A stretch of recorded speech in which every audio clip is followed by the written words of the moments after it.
Looking for Cows Audiobooks presents The Aurore Reset by M.p Temple, as read by the author. Episode 1, Future Treats.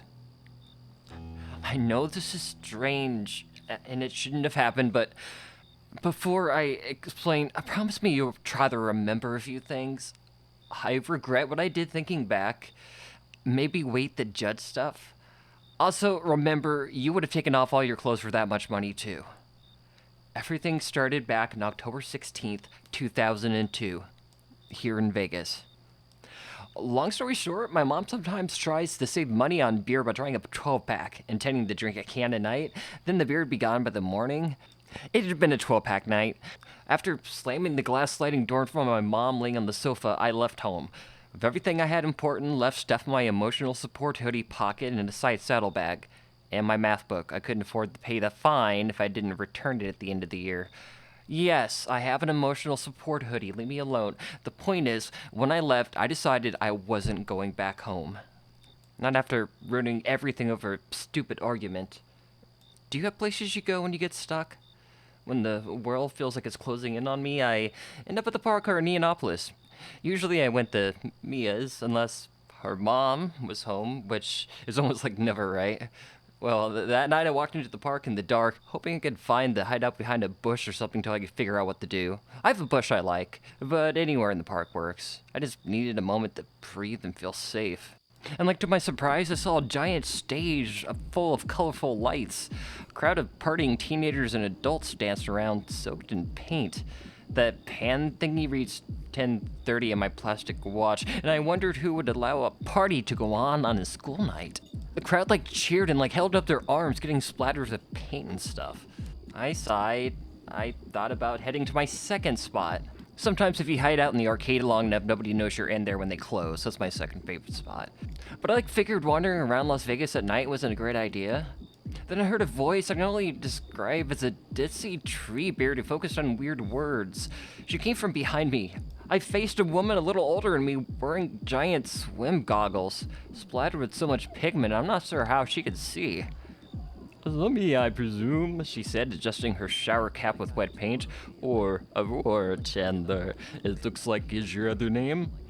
Not knowing what to say to this, I shrugged. "Yeah, I'm Aurore Chandler." Like, what the hell, right? From inside her multicolored plastic coat pocket, she handed me a small flat white package. It had a strange ice cream cone logo sticker on the front of the box. "I don't think I want to join your religion." I tried to hand it back. "Oh no, I can't take it back. Make sure you watch the video when you turn 18 at midnight. Happy birthday, by the way. Your +1 is already here. You're an employee now. You're on the list. Good luck. And don't forget to wash your hands." "What's the video?" I asked. The box in my hand didn't weigh as much as a videotape. "How did you..."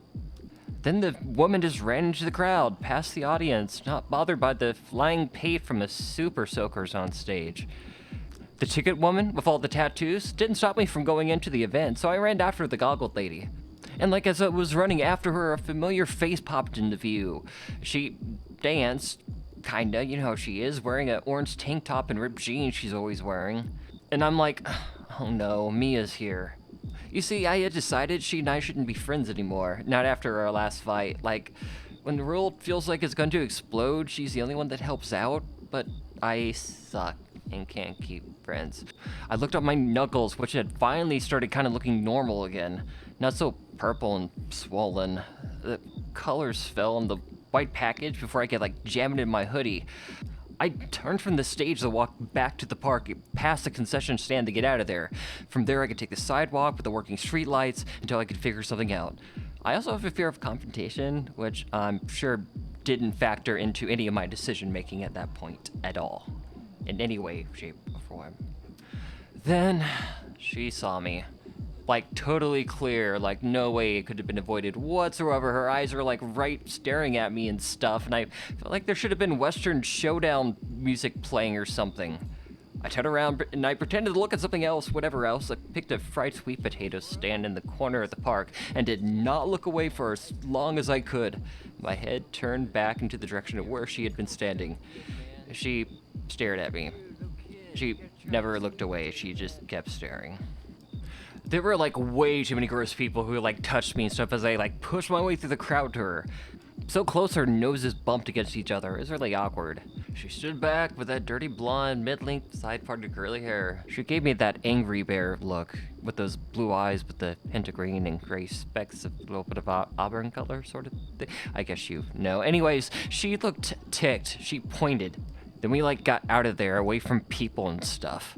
Like, I'm not gonna lie, I missed her, but I felt like I was Old Yeller being taken out behind a shed. Like, why are you here? I didn't know what to say. Sometimes my brain needs time to shift through all the random thoughts that pop up. They're usually intrusive. Like the ones that tell me to go play in the highway or to rob the frozen banana stands. I don't know why I think that. So like Mia had the weight on me, knowing my head also runs on volunteer hamsters, which there aren't too many of them. Like, if you're a hamster, why would you volunteer? Like, I wouldn't want to be a hamster. I'm not volunteering for that.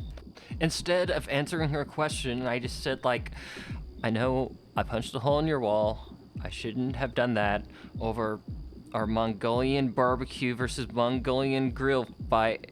She got all ticked off. It's not called Mongolian barbecue, it's Mongolian grill. You make it sound like they're barbecuing Mongolians. That's horrible. Nobody wants that unless it's a name for a punk rock band. But I had to stop myself. The S word's one of our forbidden words we promised not to use with each other. I wish I could be better. I need your help. Something happened. I got this thing, I don't know what to do with it, and there's nowhere to go. 12-pack night, she asked. I nodded. Come over for coffee? And of course she's not like looking at me when she's saying it. What? I said. On a school night? Okay, what are you, Mormon? She mumbled. I didn't need a wall anyways. You should have called me. You told me you never wanted to see me again. I messed up everything. I can't do anything right. I don't deserve you at all and to be... I said, hitting myself words over and over again. She put a finger to my lips and closed her eyes. Easy. Past is dead. We can always start over. You know, if you take it easy on yourself, we wouldn't fight. I know where we can get a van.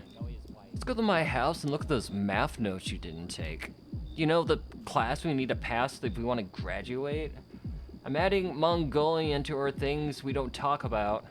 Which means you're totally gonna be screwed in next week's history test, which I'm so regretful of. And also, like, my mom's home early from the trip again, so be ready for that. Sure, Mom know about us? She did that weird lip thing she does when she's not sure how to answer something. As if the lip ring's gonna give her some infinite wisdom or something in the moment. She said she'd be back and she like ran off and stuff. So I found a park bench and waited. And like, after like several minutes or whatever, I heard like a big bang rang out. It scared me half to death. I thought that another rapper on the strip was getting shot or something. Then Mia comes driving up in that big white hippie van onto the curb in front of me. She's like sitting in the driver's seat and she's motioning me with her head to get in. And of course, without thinking, I get in and slam the door. And then she did that thing where she like frowns and closes her eyes. It's mine after I get the money together. She like revved the engine like way too much and like sped down the street, like way more than over the speed limit. We sit there in awkward silence for a couple of seconds, so finally she's like, can you like change the tape and put in Aurore's birthday mix? How do you know my birthday was today? You're an idiot. Look at me, I'm Aurore. That's an angry walrus sound, if you're wondering. I couldn't even defend myself from that slam. Like, right at the moment, like, something in my hoodie started to vibrate. Loud enough to hear it.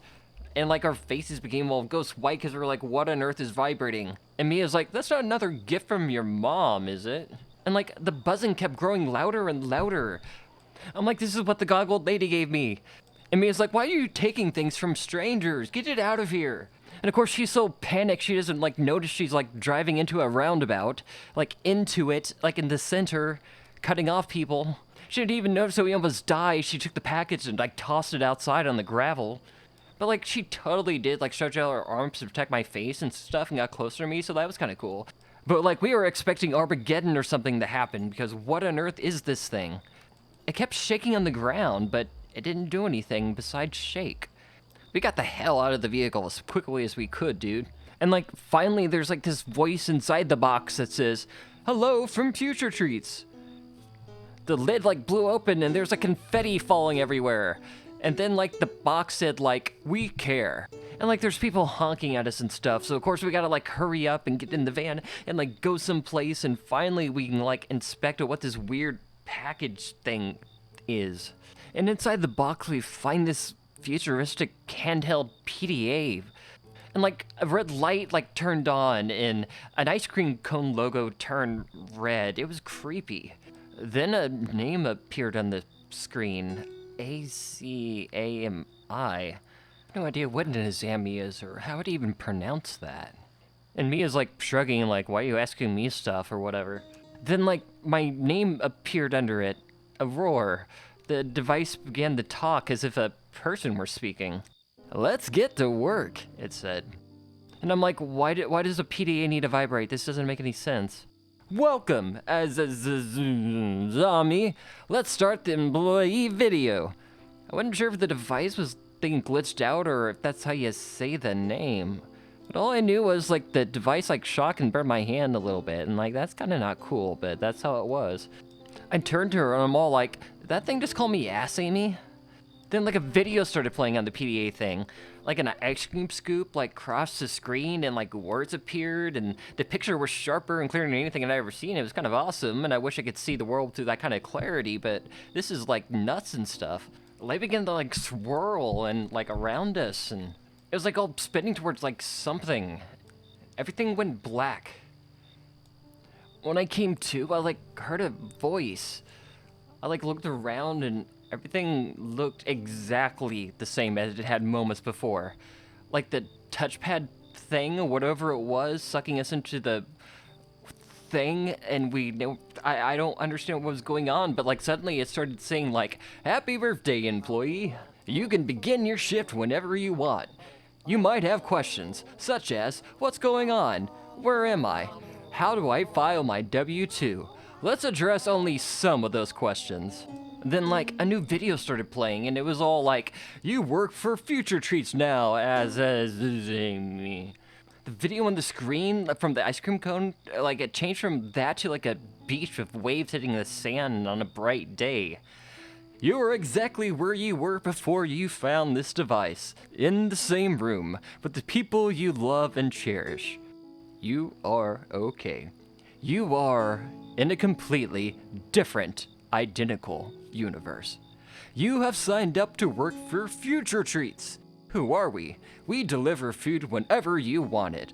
How does Future Treats provide our great service without causing complications to the space-time continuum? Let's address that at a later time. Instead of thinking about why this might be a bad idea, let's think about the benefits that Future Treats can provide service to only a few select universes, or dimensions if that makes sense to you.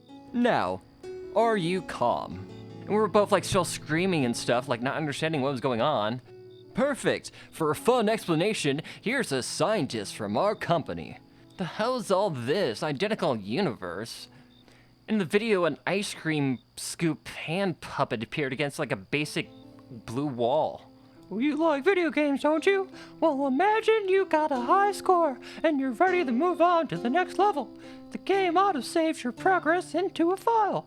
Sometimes, for unknown reasons, this file gets saved into multiple copies. And if you open any of these files, they play.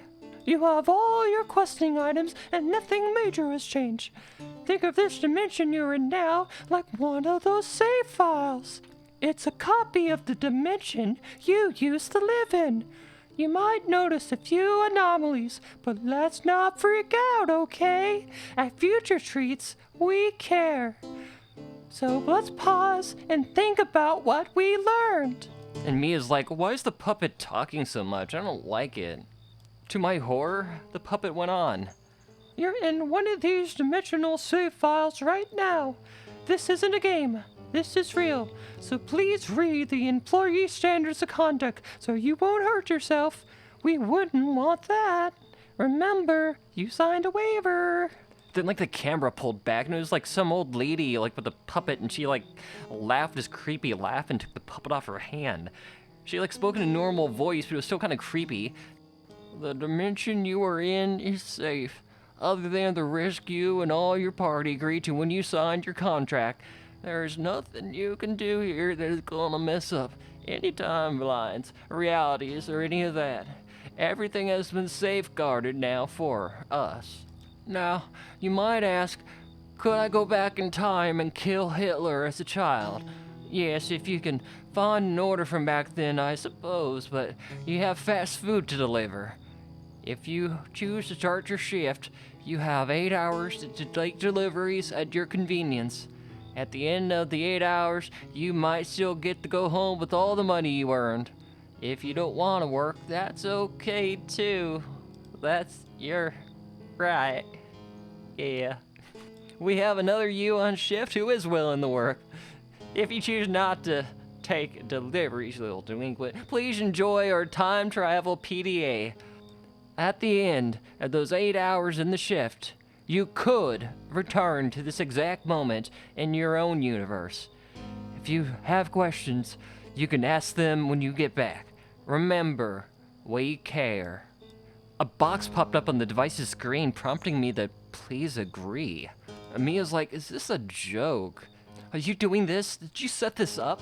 And she's like, no, I have no idea what's going on. Why would you say that? You trying to start another fight with me? I don't blame you for stuff. It sounds like you got signed up for something stupid. Oh, what am I supposed to do with this? I need to talk to my mom. She'll, like, know what to do. I'm like, didn't the video say this was like an identical dimension or something? Wouldn't that mean that's not your mom? It's just one of your other dimensional moms? And Mia's like, will you, like, stop making me think and stuff? It's like still my mom. Maybe we shouldn't tell her we got put in an identical dimension for some fast food time travel job thing. She's not gonna believe us. Like, does she even know we've been hanging out?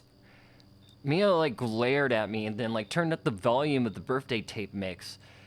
Then we, like, back to your house.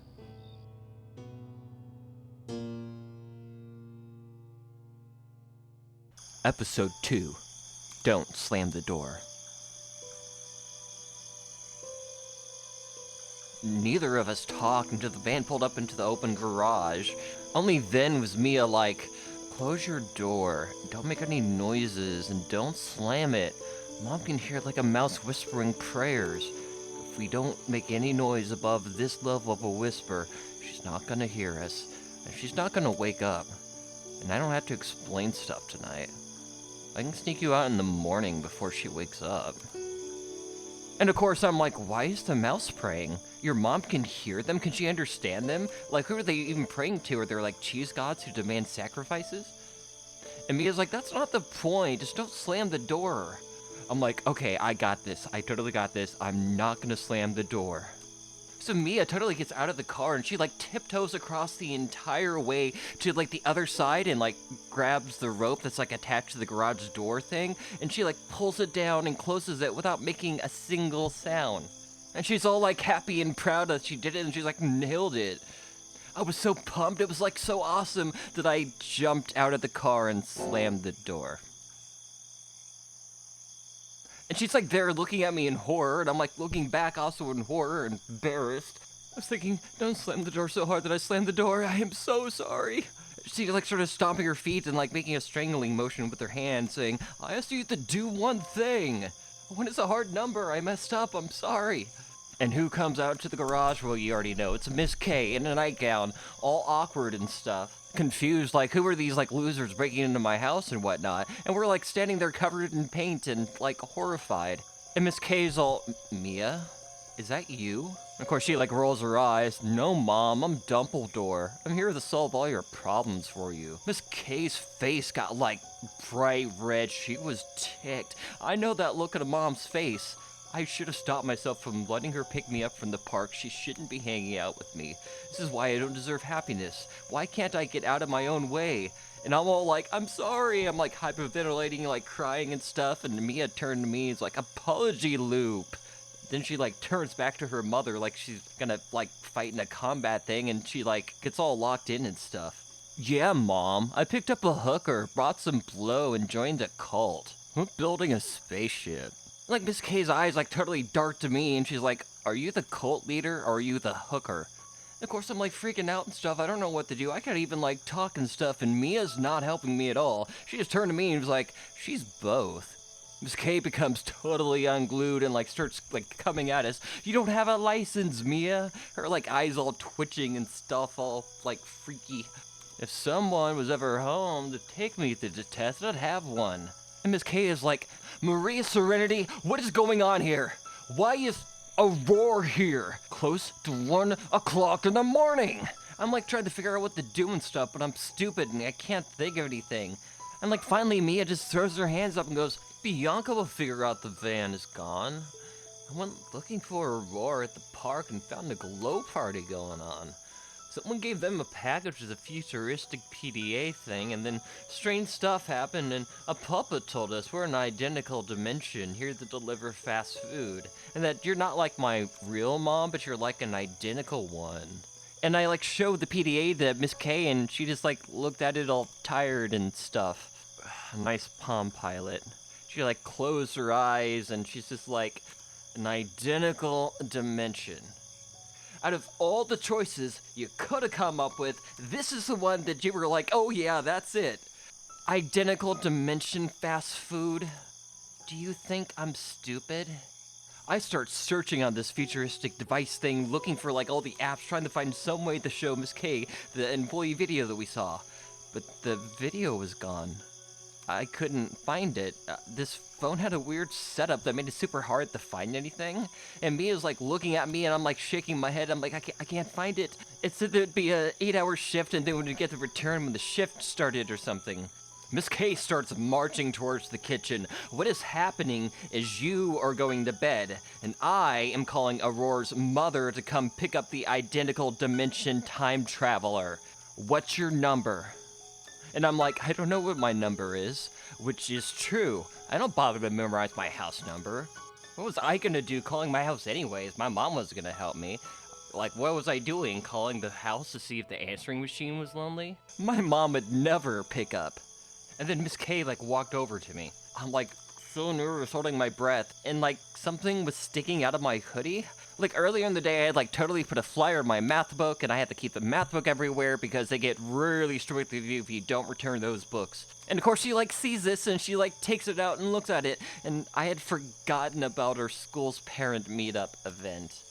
My mom was supposed to bring punch and contact another student's parents about bringing dessert, but she didn't make it to the meeting. But, like, this flyer has all of our parents' phone numbers on them, of course.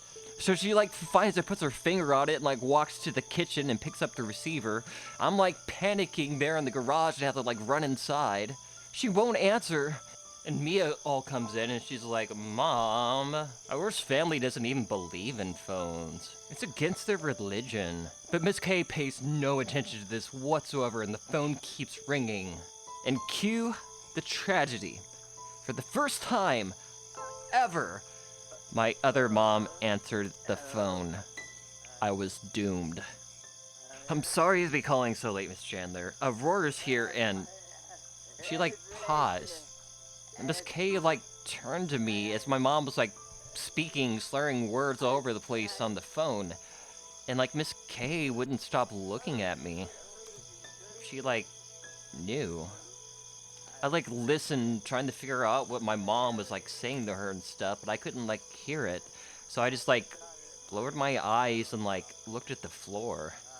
Then Miss K said to my mom, you should drink some water, and hung up the phone. And I'm like, what did she say? And Miss K's like, that Aurore can spend the night. I'll drive you both to school in the morning. Does that handheld device tell you when your shift starts? Is this gonna interfere with that math class you're failing? I shrugged and just said, probably. I'm not talking to... Never mind. How about you both go to sleep, And she like turned around to talk to us, but we were already making coffee. I was already like getting my favorite cup up in the cabinet, cause like Mia has this favorite cup that's like a llama, and like the more you pour it, like it changes colors and stuff. But then I realized in horror what we just did. Again, Miss K's face turns all red, and she's like, "How did you know where the coffee cups were, Aurore, if you've never been here before?" "I saw it in a vision in my dream." I should just shut up now. I'm gonna do that. Like, Miss K lets out this, like, really, really loud scream and just stops and breathes and steps back and says, "Go study if you're worried about whatever that PDA thing is, and we can deal with this later. So leftover pizza in the fridge if you want it. I only have $40, so it might be it for a while. I'll call my sister in the morning. I'm going to bed." Now I'm like white as a ghost, and I'm like, she left us. Mia's like, "No one's in trouble. We yelled out sometimes. Come on. I'm used to fighting with fits and stuff. This is weird. Get used to it."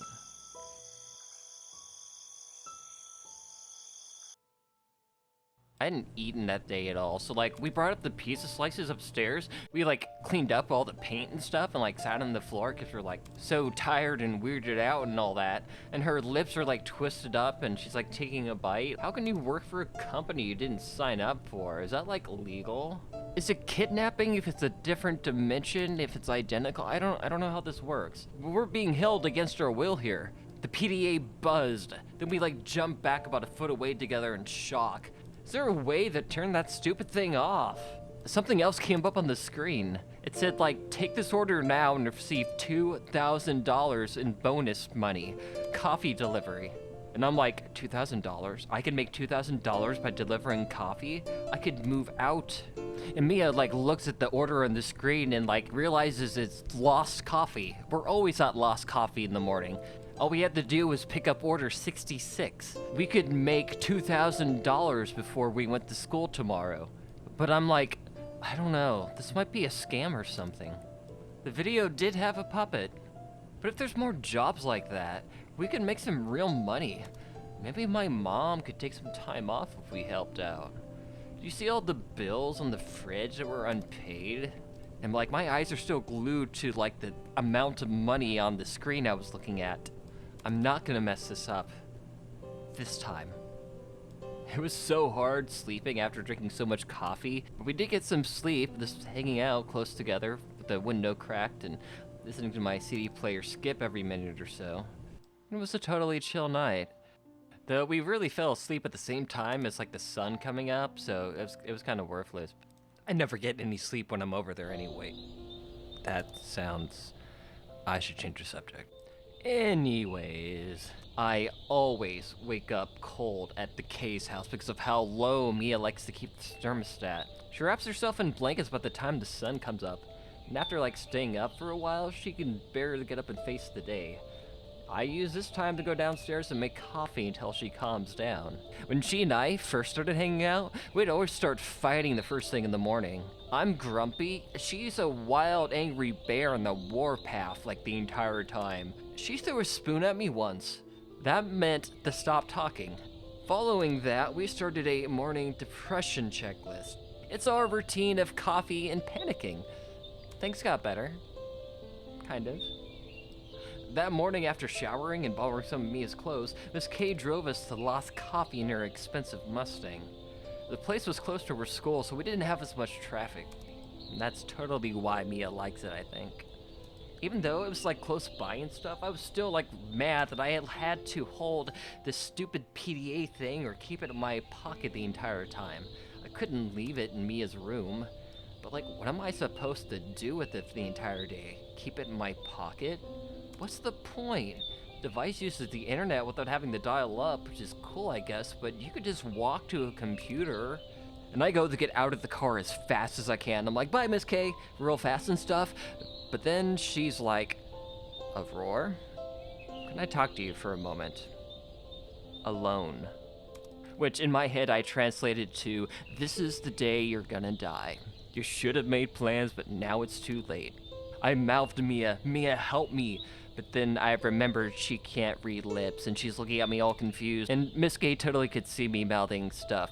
Mia, like, was there squinting at me confused, trying to figure out what I was saying. And she's like, I'm getting you an Americano. Then she left me, alone in the car with Miss K. She stopped the Aurore's birthday mixtape. She seemed like stoked that the music stopped, cause like it was all sad and stuff, and it like made her hurt inside or something. Then she like looked at the label and looked at me. Oh, is this tape yours? Yeah, Mia made it for me today. Happy birthday. And like I was there for like way too long trying to say stuff, and I said something that sounds like nice. But my mumbling words drowned off like halfway through saying it. So I just kind of like nodded a lot and like this repeatedly, and she like looked at me weird until she started nodding too, just to make me stop. The seats smell clean. That's what I remembered thinking, trying not to think. I'm always finding new ways to do that. Is this about all the confetti you found in the room last night? I mean, I can explain everything. It was another long pause before she spoke to me again. I'm not sure what dimension you think we're in, but in whatever dimension you find yourself, you can stay with us. Money is tight. It's bad, actually. It's really doomsday, actually. So I don't think I can help you at all, but your home is our home. And I like suddenly exclaim, I can look for a job. But then like it dawned on me, I got the PDA and I'm like, I have a job. I can help you. You mean the Palm Pilot you found last night? Some of the orders on the PDA are for a lot of money. It's a real job, I think. And I showed her the PDA with the amount, and she like tilted her head sideways. Something about this seems off. You sure this thing isn't gonna start asking you to take your clothes off or something? I gotta get out of the car at this moment because things are getting way too weird, and I just said like, I will never take my clothes off for money, Miss K. She shook her head. Which, not gonna lie, that hurt a little bit. You know what I wish somebody would have taught me, Rory? In case you don't know, Aurore is a confusing name my mom picked for me because it sounded cool, and a lot of people didn't know the R-E at the end of it was silent when I was in like grade school and stuff. So the teachers and the other kids who called me Aurore or Rory for short back in junior high. I don't like being called that anymore, but I wasn't gonna correct her. She went on, I wish someone would have told me not to owe anything to anybody. I haven't made a sale in months. She like got all reflective, like thinking and stuff, and then like got embarrassed because like I guess I wasn't supposed to know that. Make sure Mia finds a payphone and checks in with me after school. I'll be in the office. Might have to fly back to Chicago tonight. She like rubbed her eyes and then handed me like actual money. She's gonna jump without looking someday. I know because I live out of a suitcase for most days of the year with my family. That's how I got here. With you around, maybe she'll think twice about doing Mia things. Miss K, she's I'd never leave her behind. You can trust me, I'm stable. And Miss K like reached over to like grab me like nicely and stuff, but of course I like flinch. Wait, did you see that person? They're inside stumbling at this early in the morning. Maybe I should go in with you. Don't worry about us, Miss K. I can throw down. She gave me a death glare. I had totally forgotten the first time she'd ever met me was when I like hit Mia in junior high that one time. Yeah. I gotta go study Shakespeare, Miss K. Romeo and Juliet. No, not that one. No. Hamlet. No. I'm walking away now. Be careful. And I like run into the lost coffee like Ghostface is chasing me or something. And I find Mia, like, in the side of the store, looking at me through the window with a bunch of pillows and stuff as people are reading poetry and drinking coffee. And I'm like, you were watching me that whole time? Yeah, that was intense. I almost spilled your Americano. What'd she say to you? I'm staying with you. If I can help pay some stuff off. We are doing this job and getting that money. She also told me that you spilled sour milk in my locker. I took out the PDA and I accepted that order. Shift begins. You have 8 hours to take orders. At the end of the shift, you might return to your dimension. Good luck, worker. We care. She's letting you stay with us. In this dimension, I guess. That's, okay, right? Then that weirdo hugged me. I'm like, what are you doing? She's like, I'm having a moment. And she's like, shut up. We're gonna figure all this out.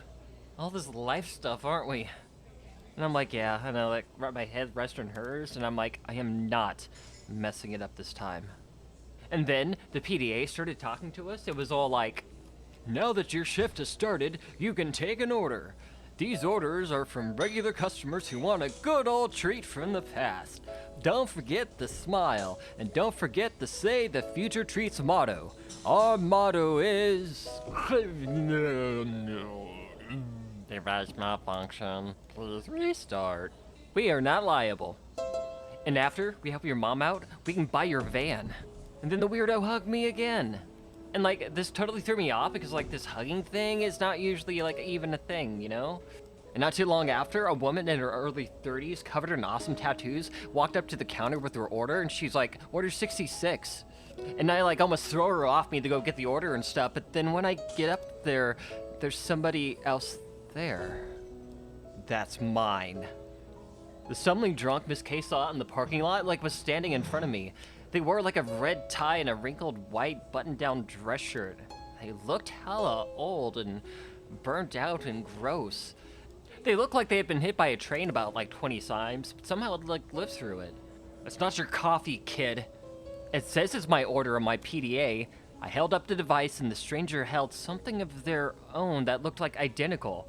And their device said, authenticated. Good luck, workers. May the best you win. Like the old creepy person like ran to the counter and took my coffee order before I could even grab it. And like Mia had already like grabbed somebody's coffee cup and slammed it against the counter and made like a little shiv out of it. And I'm like, no Mia, stop doing Mia things.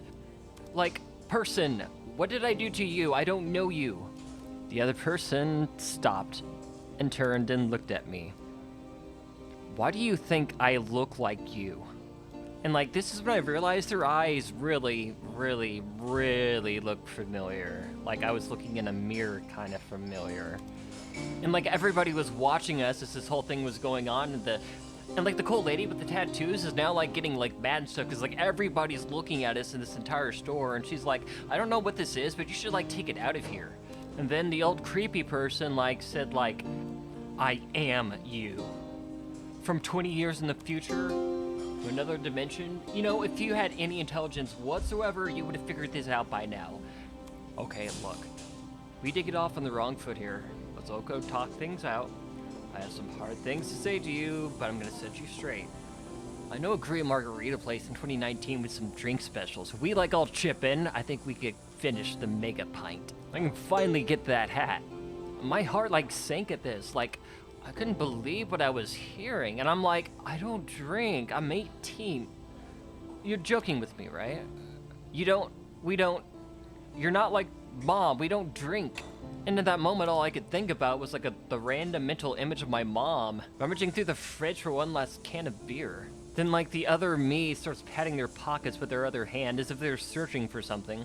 I have an idea that says you're of age, it's not even fake, we can make it work. Come on, let's blow off this job thing. Let's all get margaritas. That hat is as good as mine.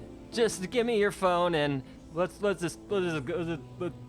have some beer. Yeah. And like Mia puts down her weapon and she like reaches out her hand and she's all like breathe, noticing I'm like not breathing and like blue, like a blueberry. And then the other me is like, can you stop being a sad little emo kid for 5 seconds at all, Azami? I got things to do and blackouts to plan for. And I'm like, That was the name on the package. Are you calling us Ass Amy now? And they're like, what are you saying? Azami. I changed our name to Azami. I'm like, why? Ass Amy's a weird name. Because you suck and I want nothing to do with you. You're dumb. I'm getting out of here. And then they turned to leave, but the other me was so drunk they didn't even realize that Mia took the drink out of their hands. So me and Mia are running out of the store, and Ass Amy comes running after us. We're able to get away and get across the street, but Ass Amy's all in the parking lot with their middle fingers raised at us as we're running through Fremont Street, screaming obscenities about how they're gonna end me or something. But we made a mad dash to Fremont Street.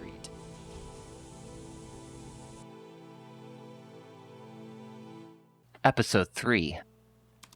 Buy one, get one free.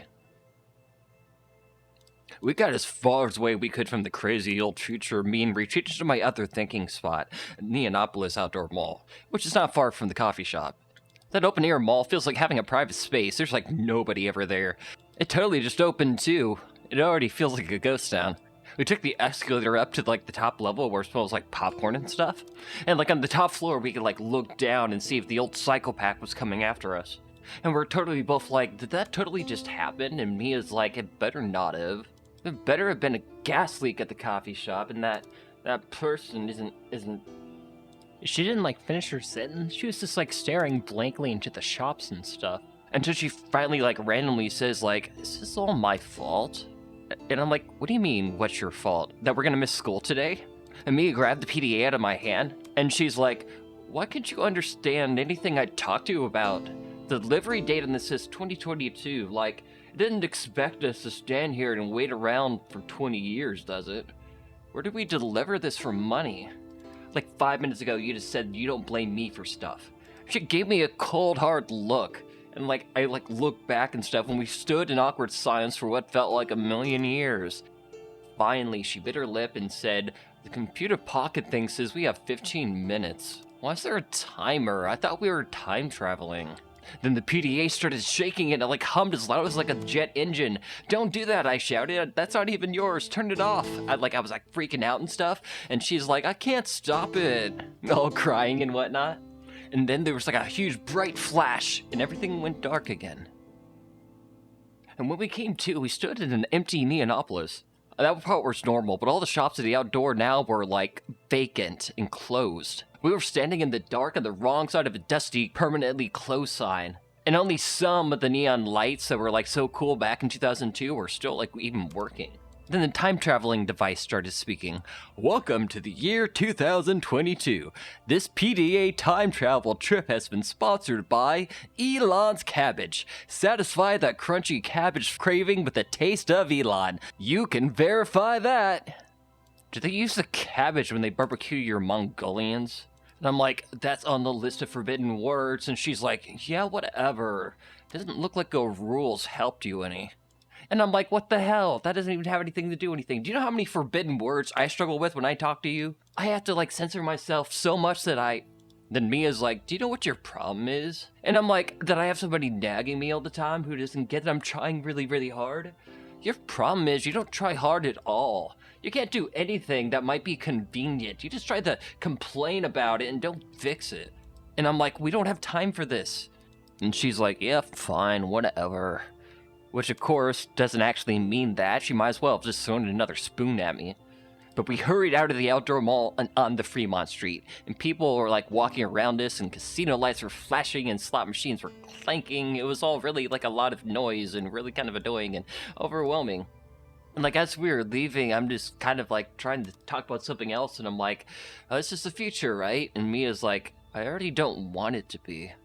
Before I could even argue with her, she grabbed my CD player from my hoodie and then started listening to it to drown out our conversation. Finally got to our destination, which was a Japanese grocery outlet. Above the front door was an enormous banner that read Fukuyu, and everyone had to walk under it to get into the store. Mia put the CD player back in my hoodie pocket and we walked inside shaking our heads. And I'm like, Fukuyu Family Market? That sounds like somebody made a joke but nobody else got it, but they kept it because now it's funny. Mia's like, hey, look, it's your therapist. And she, like, pointed to a poster in the back wall of my therapist with her thumb sticking out against a background of lilies. Something about a neighborhood market 50% off canned tuna or something. And I'm like, that is Dr. Tanaka. My therapist quit and bought a grocery store? And Mia's like, after meeting your future self, I'd quit. The order didn't say where we were taking the coffee, so we started looking around. Fukuyu Family Market had a bunch of weird stuff in it, mostly things wrapped in rice and seaweed. And the air was like overly sweet from like bread baking from the back of the store. But then suddenly a woman at the register like waved us down, and she's like, is that my lost coffee? It should be order 66. And then I remember the phone said I was supposed to smile, so I like tried to smile. I'm like, here you go, one lost coffee. But the clerk looked at me funny and asked if I offended her, and Mia had to explain that's just how I smile. And the woman took a large sip, closing her eyes and like tilting her head all happy and stuff, slurping and making strange noises as she was enjoying it, maybe a little bit too much. And the lady's like, I haven't had lost coffee in 20 years. Makes me want to read poetry. And then she started humming classical pieces of music to herself, and then added, this 2-for-1 deal was worth it. And Mia's like, 2 for 1? And the lady's like, yeah, Azami delivered the other coffee 5 minutes ago at 9:35. I gave the first one to my boss. Take anything you want as a tip, I'll cover for you. Thanks for the discount. And I'm like, what do you mean 2 for 1? I checked the time on the PDA, it was 9:41. Then Mia dragged me away from the counter holding 2 giant plastic water bottles. It means we didn't make the delivery first. Your other self got all the money. The device chimed as we walked out of the air-conditioned store back into the hot parking lot. I noticed on my screen now Asabi's name was on there with $2,000, and under mine showed 0. I showed it to Mia, which I had to like press it up against like right to her face and she can't see anything. You know, because she's so blind, but she refuses to wear her glasses. And she's like, if we wouldn't have been fighting, we would have gotten here first. Find another order, something with a bigger bonus. We heard a voice call from inside. Azami. The store door was open, and I like turned around to like a shocked older Japanese woman wearing a store uniform. Oh no, Dr. Tanaka said. You took that delivery job. Hey, Dr. Tanaka, I said, waving. You look great. And she all frowns, and something about the sight of Mia seemed to, like, bother her or something. So Dr. Tanaka was just, like, standing there looking uncomfortable. It's okay, we're friends now, Mia said. But we were, like, still trying to figure out why she was getting off all those weird vibes. The trauma bonded us or something. And Dr. Tanaka just started, like, blinking like she was having some sort of, like, Vietnam flashback or something. Your trauma bonding. Yes, I know. I don't do that anymore. I'm glad to see you work things out. For a minute. Hey, Aurore, tell your older self to move their van. It's been out here all month. I'm gonna get it towed if they can't get it going. And I'm like, van? I have a van? And Dr. Tanaka pointed to the corner of the parking lot. And like it had totally been there on the way in, but like I didn't notice it. And like to me, I asked like, is that your Aunt Bianca's van? And yeah, it was. There was at the end of the parking lot taking 2 spots. You know, the hippie van with the giant wheels and the surfboard attached to the roof. I peeked in the back windows, like walking around to the front, and the sun, like, reflected off of something plastic in the front seat. And, like, slapped my hand to my forehead, and I'm like, my license. My future self's wallet was opened up, with my DMV photo out in plain view. My soul died a little bit that moment. Then I see my emotional support hoodie in the back seat as well. The fabric had seen much better days. The more worrying part were all the empty beer cans and plastic whiskey bottles littered about, which I guess it explains why everything smelled like cinnamon. Oh, and the back seat looked like a trash-themed adventure park. Oscar the Grouch would get excited about this place and rent it out on weekends or something if he knew about it. But I recognized all the stuff I had on me and like a few, like, bags of clothes and the side saddlebag I totally left in Mia's room that morning. And Mia's like, are you sure it's Asami's? Do you see anything of mine? Because you wouldn't buy this without me, right? Unless my aunt had to sell it for some reason. And I'm like, I don't see anything that looks like it's yours. Why do you... Where am I then? What is your future self? She like stopped abruptly. I like motioned for her to go on, but she like refused to talk. The look on her face reminded me of when Miss K turned off my birthday tape mix, as if like the sadness was causing active pain. And I'm like, this is a joke, universe. This isn't what's gonna happen in 21 years, is it? You gone? Me take out of the back of a van? Worth nothing? Is this all there is? Like, that's gonna be my life? And Mia, like, sticks out her hand, goes, that's a little dramatic. We don't know anything yet. Mia finds the keys in the cup holder and, like, tries to start the car, and, like, nothing happens. She, like, pops the hood and walks over and, like, hits the side of the engine, like, super hard. Then, like, tells me to start the car, and, it totally started and stuff. Yeah, this is totally my van. And I'm like, I can't live in a van. This isn't what I wanted at all. And Mia goes ballistic at that. She like hits the steering wheel, and she's like sitting and just like revving the engine like way too much. I wanted the van so we could get out of here, away from Vegas and all the sad stuff, like together. I'm just like floored by this. This is like the first time she's ever mentioned it, and I'm just like, we have to change this. I don't know what this is, but I don't like it. And she's like, it's useless. We've watched all those time travel movies. All that stuff is impossible to change. Someone's ended up dying, or someone learned some bull lesson. Like, this is totally not San Dimas, dude. And suddenly, like, the electronics in the car start working. You know how that thing always works in that van. And the audiobook starts saying, like, salmon, like the fish. I immediately turn it off, and I'm like, it doesn't matter whatever happens in our future or whatever. This is a different dimension. Once we end the shift with this van full of money, we can go do whatever we want and fix anything that we think needs to be fixed. And she like totally doesn't say anything. So I have to like keep going. I'm like, why didn't you tell me you wanted the van for us? I would have like tried to help you. But she's like, no, you wouldn't have. And I'm like, why would you think that? Instead, she told me to take another order. I mean, I get that time was like ticking and stuff at that moment, but like we were having like a serious conversation and stuff. But that's when I like saw a really familiar address on the screen. I like poked me a little bit. I'm like, hey, that's your address. I mean, our address. I mean, your mom, your other future mom must be ordering something. And if the other me shows up, either you and you can all of us team up and we can beat them down. The order was for a sandwich from a pizza place we used to go to from 2001, Spinnerbait Pizza. It's a retro oceany setup, which is cool, but the music they played annoyed both of us. It was kind of music that you'd think would sound a lot better at a car wash than it does like over like headphone speaker. Either way, we knew the place. And Mia's like, your other you didn't look like they liked me.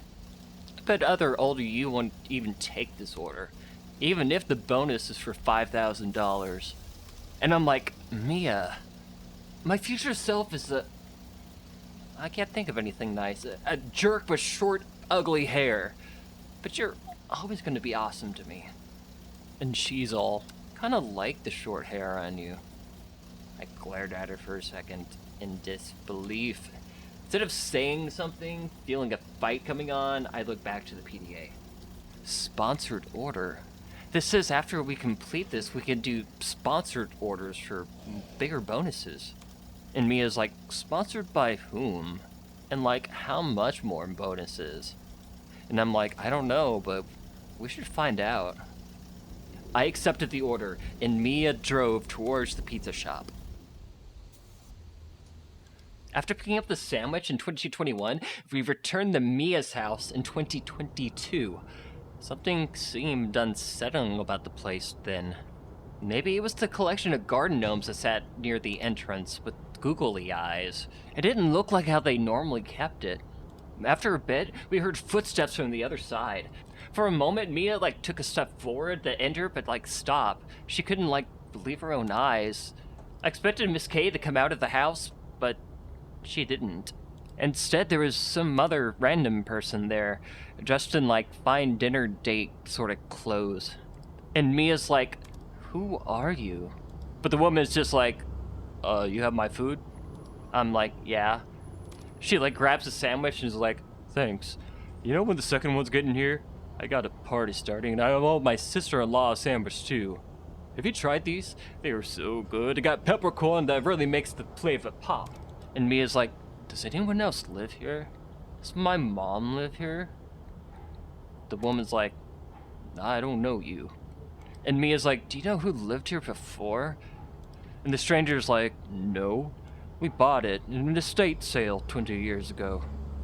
I'm gonna eat this now. Good night. She like closed the door on us and stuff. We walked away from the house and we were like just standing, looking down at the shadows cast by the flickering light, like all depressed and stuff. And Mia's eyes were all like narrowed like Laura did before because of like how much she squints all the time. She covers her face with her hands and is like, this isn't real, is it? What happened? She like starts doing this rocking back and forth thing she does when she gets upset. We tried to search AOL on the devices so we could find out what happened to Miss K and Mia. We couldn't find any real information. Everything led us back to advertisements for funeral home services and French fry sales. This isn't something we can fix, is it? And Mia's like, why isn't my mom here? We'd never sell that house. And then I'm like there thinking like, had I failed Miss K? Is this all my fault? But then I'm like, the plan doesn't change. I pointed to the PDA and I'm just like, we can take a sponsored order. We can still make as much money as we possibly can. Then at least if we grow up to be miserable losers, we'll still be rich. And that's when I found it. I found an order on the PDA and showed it to Mia. She squinted. And then her eyes widened at the huge number on the screen. Instead of watching a rightfully emotional Mia drive that clunky old van like all over the road, I checked my watch. Which was like useless, cause like the time was in the other dimension, not this time, and time travel between dimensions is so confusing. I wonder if that's what jet lag feels like. She parked the van at the stadium, which totally wasn't there in 2002, but I guess they have a football team now or something. That was the location of the special order. I pulled up the order on the screen and we found 2 front row tickets at the 50-yard line, as well as a parking pass that we used to get in. Which, by the way, is totally weird that the PDA could like print stuff off. It even printed off some directions and told us to like wait in the seats until further notice. And I could still see tears dripping down from Mia's cheeks. It was like soul-crushing. Not 2 seconds after parking did I see a familiar jerk coming at us from the other side of the parking lot. Though this time my future self's walk seemed to be a lot more stumbly. They all ran to us in the parking lot and they were like, hey, you stole my van. I had to take an Uber here. How'd you get the van running? And I'm like, I do not want to talk to you, ass Amy. And they're like, a zombie. And I'm like, how did you even know we were here? And my future self got so close to me, I could smell their weekend 12-pack on them. And future me is like, find my phone. And I'm like, you mean your device? It's in your hand, stupid. And Mia comes and pushes me out of the way a little bit, and she's like, what happened to me? Why is somebody else living at my house? And my future self is all like, maybe they moved away. It's been years. Which to me felt like it was like cold and rehearsed, as if they had like said it before. And Mia's incensed at this, and she's like, we tell each other everything, Aurore. Why wouldn't you tell me this? And the zombie's just like, there's a lot of things that are not like how I want them. I can't change any of that. This isn't Back to the Future. And I've like had it at this point, right? And I like poke my future self in the chest and I'm like, you are going to tell me everything. And they're like, I'm not doing anything you asked me to do there, Littlefoot. And I like poke them back super hard and I'm like, I am not asking. And they're like, I can't. I'm sorry. Apology loop, I've reminded myself. But they're like, I'm not bound by your rules. And then Mia has to like run inside to the stadium because she can't handle me fighting myself out in the parking lot. But not before stealing my CD player yet again. My future self yells like, hey, give him my keys. And Mia's all like, you can pry them from my cold dead hands. And I like full out just like push myself, trying to like shove him to the ground. I'm like, the hell, dude? Which was like surprisingly easy because apparently my future self never eats and they're like as skinny as a twig. I'm like, what are you doing with our life? What is wrong with you? Why would you treat her like that after all she's done for us, dude? And my future self is all, we, dude. We. Don't go pinning all this on me. You're better off without that narcissist. I don't know what came over me, but I hit them. Right there in the parking lot, closed fist and all. They like stumble back into somebody else's car, like touching their bloody lip and all. My future self says like, I will cut you. Then Ass Amy starts laughing about it. You are so under her control, you have no idea how brainwashed you are. She doesn't just boss you around, dude. She controls you. She uses your emotions to manipulate you. But you're so stupid, you can't even figure it out. I get tired of this conversation. We have this fight every time I take a shift. I'm sick of it. You never figure it out. And you never will. You didn't mention it this time, but it's not Dr. Tanaka, it's Dr. Tanaka, you idiot. And I'm like, I don't care about your opinions or how many shifts you've taken. Where is future Mia? My future self just shakes their head. I don't know. I wouldn't tell you even if I did. And I'm like, you're lying. And they're like, believe whatever you want. I gave up on myself and let them go inside. I tried to like settle down my emotions before like trying to find Mia, but after a few minutes I had to like head in. I knew I wasn't going to calm down because I knew somehow, some way I was to blame for what happened because it's always me. And I didn't know what to do about it. As soon as I found my seat, Mia grabbed my CD collection and I kept, also my emotional support AD, and quickly flipped through all the CDs in the case. She's like, is this all you brought? You steal my entire dream life, but you can't bring a CD I like. And I like froze, like frustrated and stuff, and trying to think of all the things I could say, and instead I just said like, my bad, and sat down. She's like, I didn't mean to snap. I don't mean it. And I'm like, are you okay? And she's like, what do you think? And I asked her if she was having junior high cheerleader flashbacks, which I thought was funny, and it's like a joke that would like lighten the mood. Since that one time, like, you forced her to do cheerleader back in like junior high, and she like straight up hated it. She like completely ignored me on this. Then I heard my future self say, you're in my seat. And I'm like, Mia's in your seat. And yes, my future self, with the beer in hand, sits down next to us. Asking me's all like, yeah, I'm a big scary monster. I get it, kid. I'm the ghost of future you. Ooh. You're a pathetic kid. Then they chugged all their beer and tossed the empty container on the ground, like a loser. And I'm like, do not call me kid. Then Mia asks, like, why are they here? And Amy's like, that's how this works. Mia asked, then why weren't you at the last one? Amy didn't say anything. Mia changed the track on the CD player. Then music started playing all over the stadium speakers, and it was all like, it's your Las Vegas Looters versus the Phoenix Hot Commanders. This game has been sponsored by Future Treats. We got you at Future Treats. Meet our Future Treat trained professionals who are here to square off for a special treat for you. Realizing everyone in the stadium can see you in your emotional support hoodie on the Jumbotron was not cool. I like tried to smile for everyone watching, but like I looked mad again. Then like the announcer went on and was all like, the winner who signed a waiver will get $2 million if they win. No rules. Which like $2 million? That wasn't even the amount the PDA said it was for. I turned to Mia, who stood. I like sighed. This is the weirdest birthday ever. Amy's all like, shut up and do something already.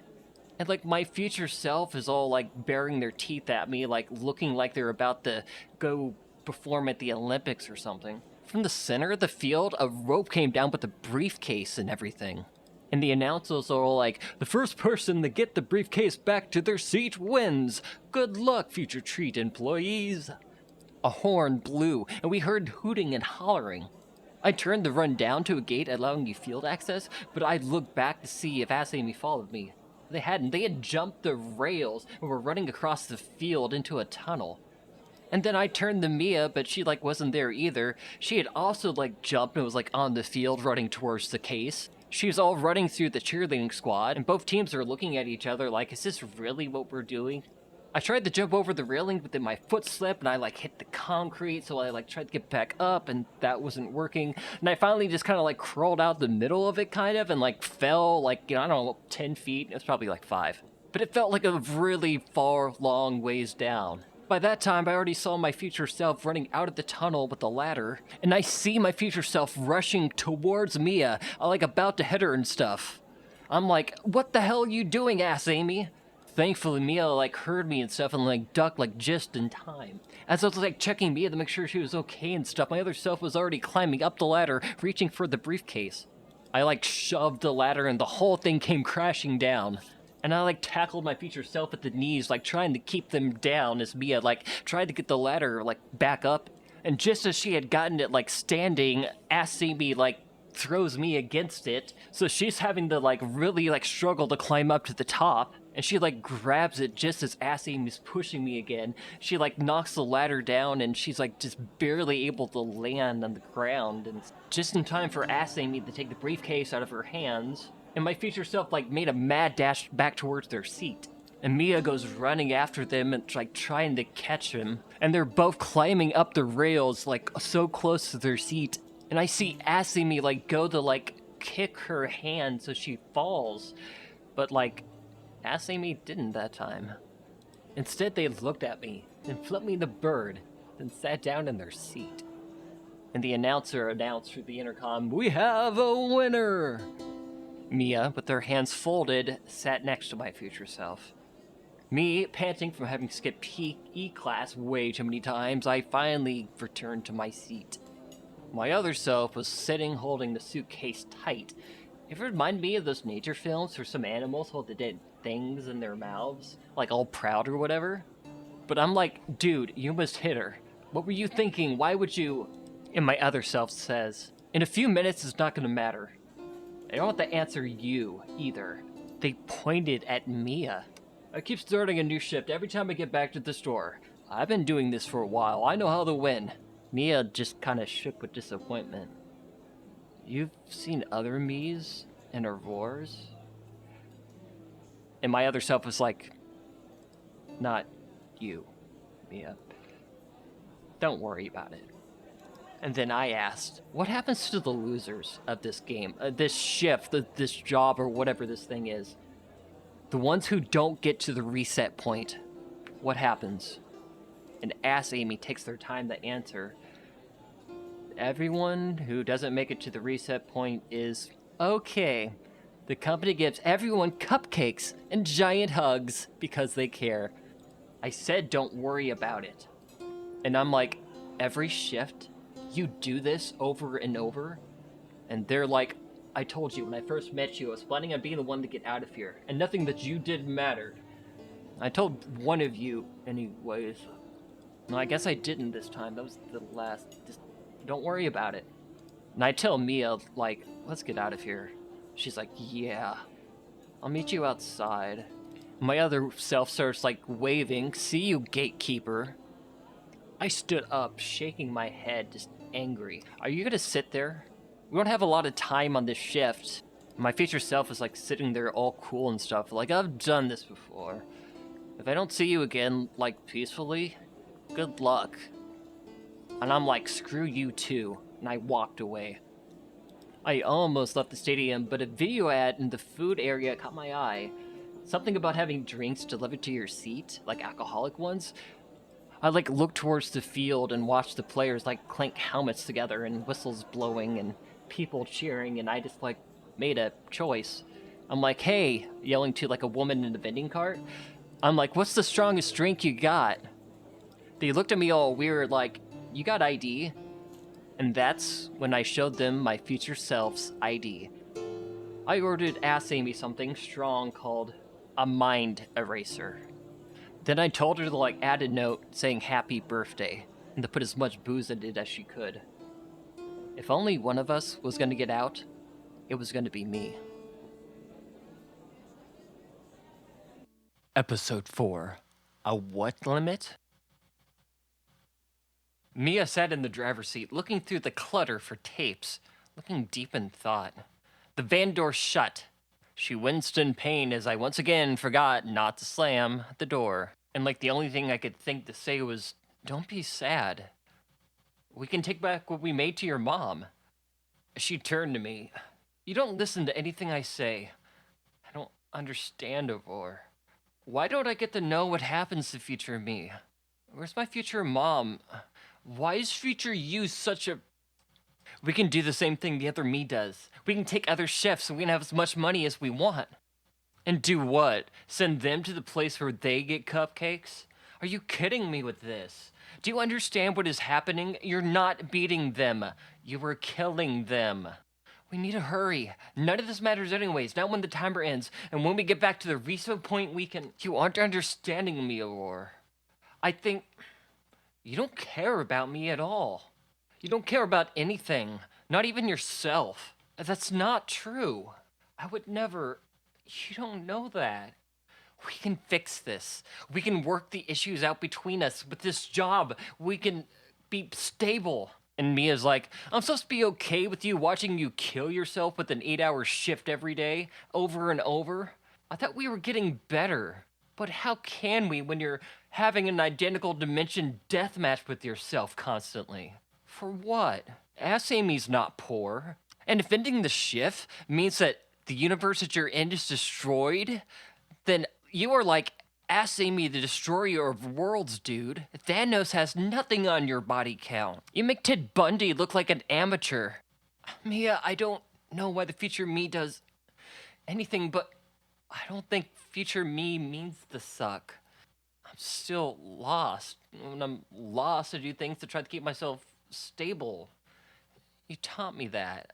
I think older me hurts because something happened to you because of me." And Mia's like, You happened to me. We need to get going. We gotta be trafficked if we're gonna kill everyone in the universe and get the money we made to get one order back from Mom. After that, with us, I don't know. And my dumb self is like, maybe my other self was right. Maybe you do just use me. Mia looked like I had just crushed her entire world, and the remaining bits of joy she had been extinguished. She started to cry and started the van, but the device buzzed, sounding like a loud cowbell. 8 hours are up! Shift complete! Please make your way to the reset point. I couldn't bear to say anything to her. The PDA led us to the location where the reset would happen. It was an outdoor cabbage mall by Neonopolis. We ran to the cabbage store, leaving the van running in the street. Getting out of the stadium in that traffic hadn't been so bad since Mia used the sidewalks. She didn't run over anyone or anything, but we did break a few traffic laws. Since the dimension was about to end and everyone was about to die, we figured it'd be okay. We ran past the outside part of the store to the back, where the actual building part was, past a bunch of red and green boxes of cabbage with Elon's face logoed on everything. Futuristic music was playing. It sounded like garbage. Not like garbage, because garbage is really good. It just sounded like real garbage, you know?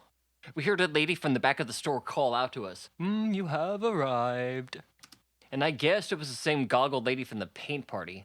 She looked younger than I thought, though, wearing a t-shirt and tie and black slacks. I swear, maybe like 5 years younger or something. "The reset point's in the back." She didn't look at us. She read what looked like a Future Treats employee handbook. Then I hear a voice behind me. "Kid!" And they were like stumbling towards us. "Don't get any further. Don't get any closer to that back room." I reached for the nearest head of cabbage and whacked a zombie across the face as hard as I could. They fell to the ground and I just kept hitting them. The device fell. Mia leapt and picked it up and put it in her pocket. "Seriously, dude?" A zombie stood. "This is over doing this?" And I'm like, "What, the other Mias you've killed haven't fought back? What, you want to cry about it?" The goggled lady didn't look fazed by any of this fighting. She kept looking over the employee's handbook as if she'd seen this kind of event before. I kicked myself in the side, hearing them coughing. I reached for a giant shelf filled with cabbage boxes, and I pulled as hard as I could, sending the entire thing crashing on ass at me. Chunks of green and brown cabbage flew everywhere on top of them, and Azami is totally trapped under this, unable to get out whatsoever. And we both sprinted to the back of the store and slammed the door shut, which of course me was all angry about, because of course slamming doors, but I'd locked it and barricaded the entrance. And I'm like, you don't think the weird lady's gonna help my other self, do you?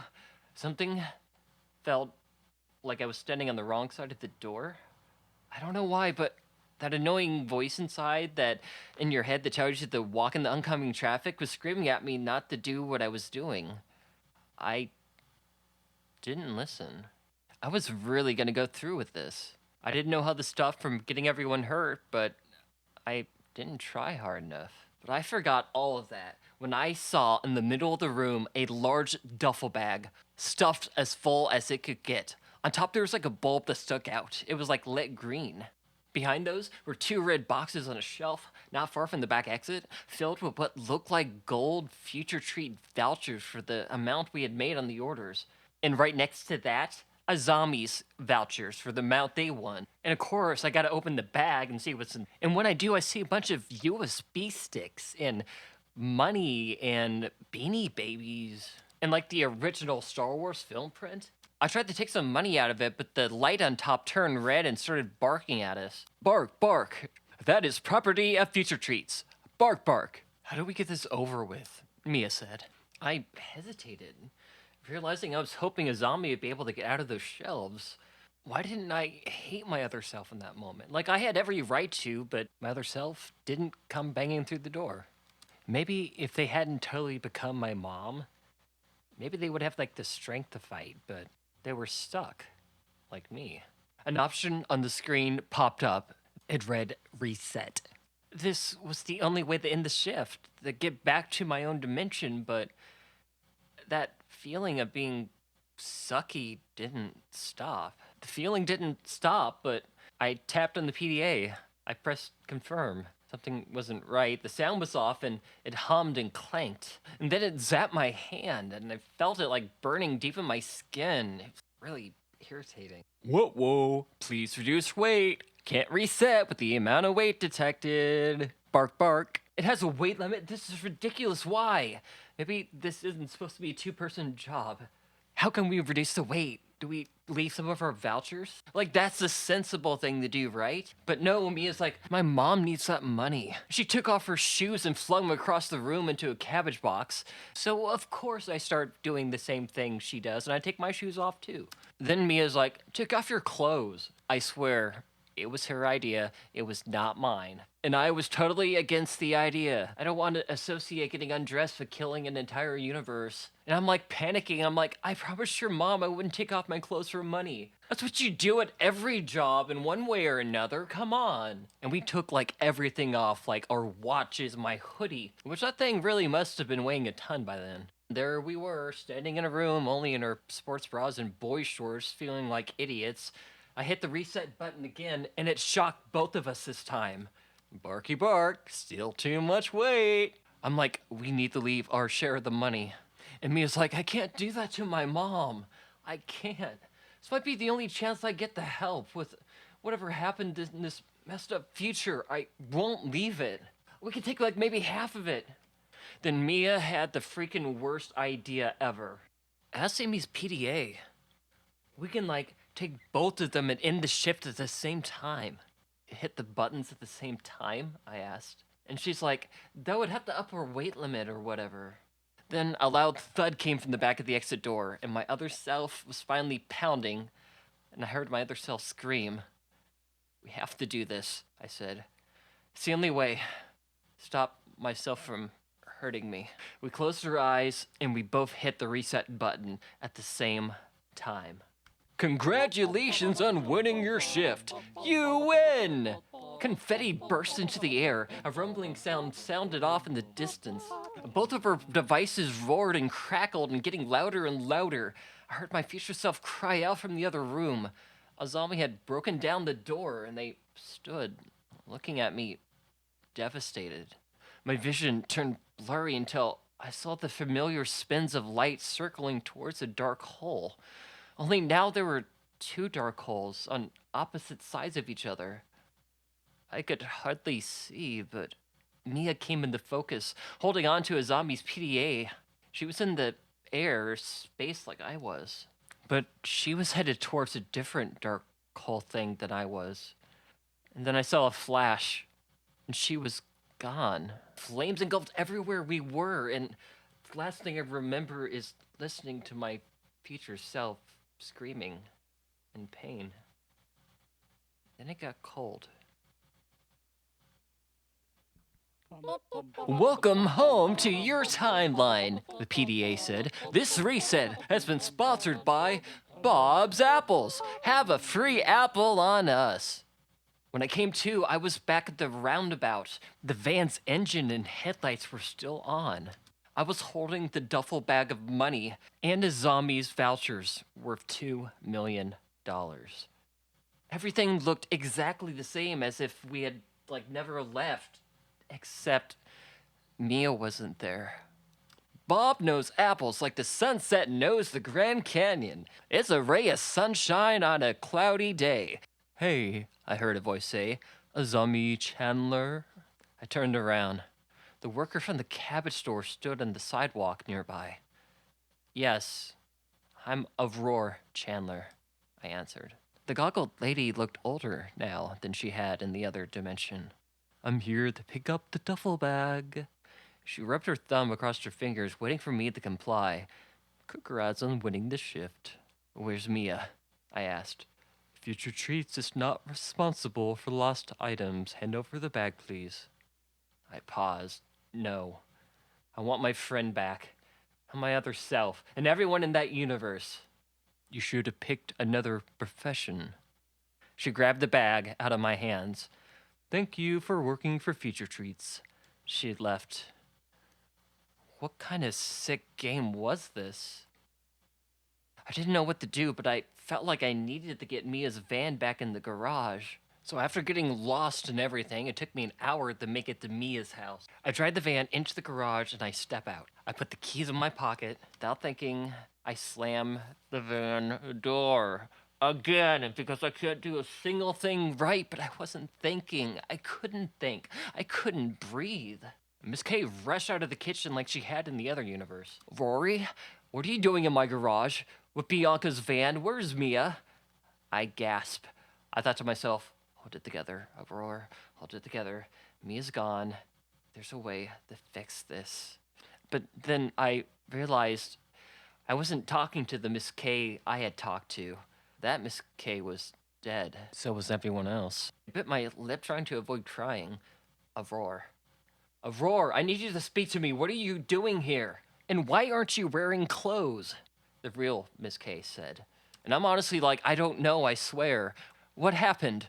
Why is there a duffel bag in your hand? I gave it to her. You don't have to go to work anymore. Mia wanted to make sure of that. She wanted this for you. What do you mean she wanted it for me? I choked. What do you do with that? This PDA sucks and Mia is gone? Because I'm dumb and I chose this? But we got a free apple. There's no chance of explaining that horrifying situation to any kind of normal person. But this wasn't a normal thing going on. The real Miss K took a step towards me. Is this some kind of prank? Sarah Malk in a locker is one thing, but this is theft, kidnapping. We could press charges. How did you get the keys? Did you take them? Is Mia safe? I tried to think what to do next, but I had nothing. This is when I'd ask Mia what to do, but I couldn't. I had an overwhelming thought. Had I ever known what to do on my own? Do I not make my own choices and stuff? Aurore! Miss K looked at the strange object I held in my hands. I thought long and hard, realizing I had to tell her what happened. I had no other choice. Or not. I didn't know what or not meant at the time, but I chose it. And to my shock, pressing start shift on the screen did nothing. My finger jabbed at the start text over and over again, trying to find some shift to go find her somehow. And I stood there in front of a very concerned and angry Miss K. I have to go. Keep the money, I said. Where is my daughter? I looked into her eyes, and I was like, that's where those specks come from. I'm sorry. Miss K ran after me as I ran out of the garage. I didn't stop running until I was out of breath, where I realized I had nowhere to go. I tried to sleep for a while in the park behind some bushes after everyone had left the glow party. Most of the time I lay there thinking about how Mia wasn't coming to save me. I looked across the desert after I couldn't sleep for a while, and I tried to count how many colors I could see as the sun rose. Not many. My eyes suck pretty bad. I knew I should have been doing something to better my situation or whatever, but I didn't. I sat there like a zombie did. I kind of felt like I understood them better. Even how if they were living was iffy, if it's a nice way to put it, but maybe they had their reasons. I stood up from the ground.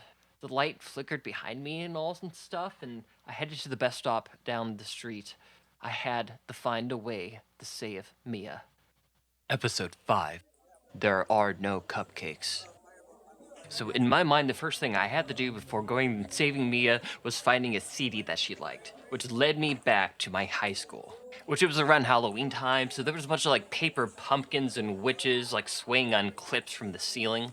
It looked like a typical day, just as it had in every other day in my universe. All the kids were being herded like cattle between classes already. And I was also really hoping I had to change the clothes in my locker because what I had on was something I found on the side of the road and it smelled really gross, so I was hoping I had some PE shorts or something, even if it would have smelled like sour milk. But of course, I didn't have any change of clothes, but I grabbed the case full of like 30 CDs or something that I had on me. My first instinct was to pull out my CD player, but I realized I didn't have it. The one thing that always comforted me was now gone. Well, I guess there was two things. That's when I realized there was something laying on a bunch of crumpled notebook paper that I didn't recognize. I picked up a random flyer that was sitting in my locker. The flyer read, "Hello winner, come work with us again. Find an Elon's cabbage to recharge your PDA." Like, why did the flyer have quotes around PDA? My other self had called it a phone. And Elon's cabbage is a thing I never remembered before any of this crazy stuff started happening. But I wondered if it'd be in the same place as it was in 2002 in the other universe. And then I heard a voice behind me, "Aurore, you're supposed to be in class, get going." That's my teacher voice. And I'm like, "No, Miss Trinity. I just got out of a job that devalues you as a person. That way they can take whatever they want from you. School seems like it's kind of the same thing. I am so out of here." Just at that moment, the intercom comes up. "Aurore Chandler, please come to the front office." And right after that, outside 2 police cars pull into the parking lot. And I knew they were there looking for me to ask about Mia. I'm not doing that. Miss Trinity gets in front of me and tries to block the exit and is all like, "Derpy derp, you're coming with me." And I like push past her, right? And I keep walking. Miss Trinity grabs me and forcefully says, "Let's go." And look, I'm not going to tell you what happened next, but I'm just saying, allegedly people are saying that I hit a teacher with the CD case. It might be true, and she might have started crying. I've done a lot worse. I've killed everyone in the universe before. That was no big deal. Either way, I ran out of there. Miss Trinity like stood with like her nose bleeding and stuff, like looking at me, and the cops are like confused because they don't ever know what's going on. But I ran as fast as I could to the bus stop. "It's not working because you need the charge before you can take another shift," the employee explained. Thankfully, the Future Treats sign-up location was on Fremont Street where Elon's cabbage had been. And again, it was the same employee from earlier, just looking really, really tired at this point, looking like she hadn't slept in ages. Then she's all, "You made money, right? If I made as much as you did, I'd invest it. Why would you take another shift?" And I'm like, "Why haven't you worked a shift if you work here?" And then she's like, "You can't take a job without facing an older or younger you. I couldn't kill my future self, or past self. Having to look at my face and say, 'I'm here for the money, Brooke.' I couldn't do that to myself. Could you?" "Oh, yeah, you could. You totally did that. Yeah. Anyway, no thanks. Well, if you want another shift, I can charge up the phone for you. It's gonna take a while, though. 1 whole minute." She took my phone and she like flung it over her folders and it like hit this metal bin or like a charging light came on or whatever. But I get back on track, right? I'm like, how do I find my friend? The lady, I guess Brooke or whatever her name is, like shrugs and says like, "You don't. That dimension is destroyed. Gone. Everyone's dead. You can't take it back." I start crying, just realizing what I've done, and I'm just like, I killed everyone. I may never see Mia again. And the employee's like, it's almost like you didn't know that your actions have consequences. This isn't a Deck 9 video game. What about Mia? We pressed the buttons at the same time in both devices and she went to another thing. The devices weren't meant to do that. She must be in another dimension. Have you restarted your device yet? And of course, I have no idea what restart means. The employee gave a deep sigh and said, your odds of finding your friend in an identical dimension are not great. Device looks at the recent locations in the RAM to determine which data farm or dimension to send the worker to. It helps the delivery algorithm pick more stable universes. The PDA gave out a negative-sounding chime. Brooke picked up the phone and shook her head. Actually, this phone's battery is toast and needs replaced. But when I cut the power, it kills the memory in the RAM. I can try to pull that dimensional location from the RAM, but the data is fragile. Since it's stored in a temporary drive, the devices generate incredible amounts of possible dimension location points. This fills up the RAM very fast, you see. Sooner or later, the device will find a real confirmed, real identical dimension.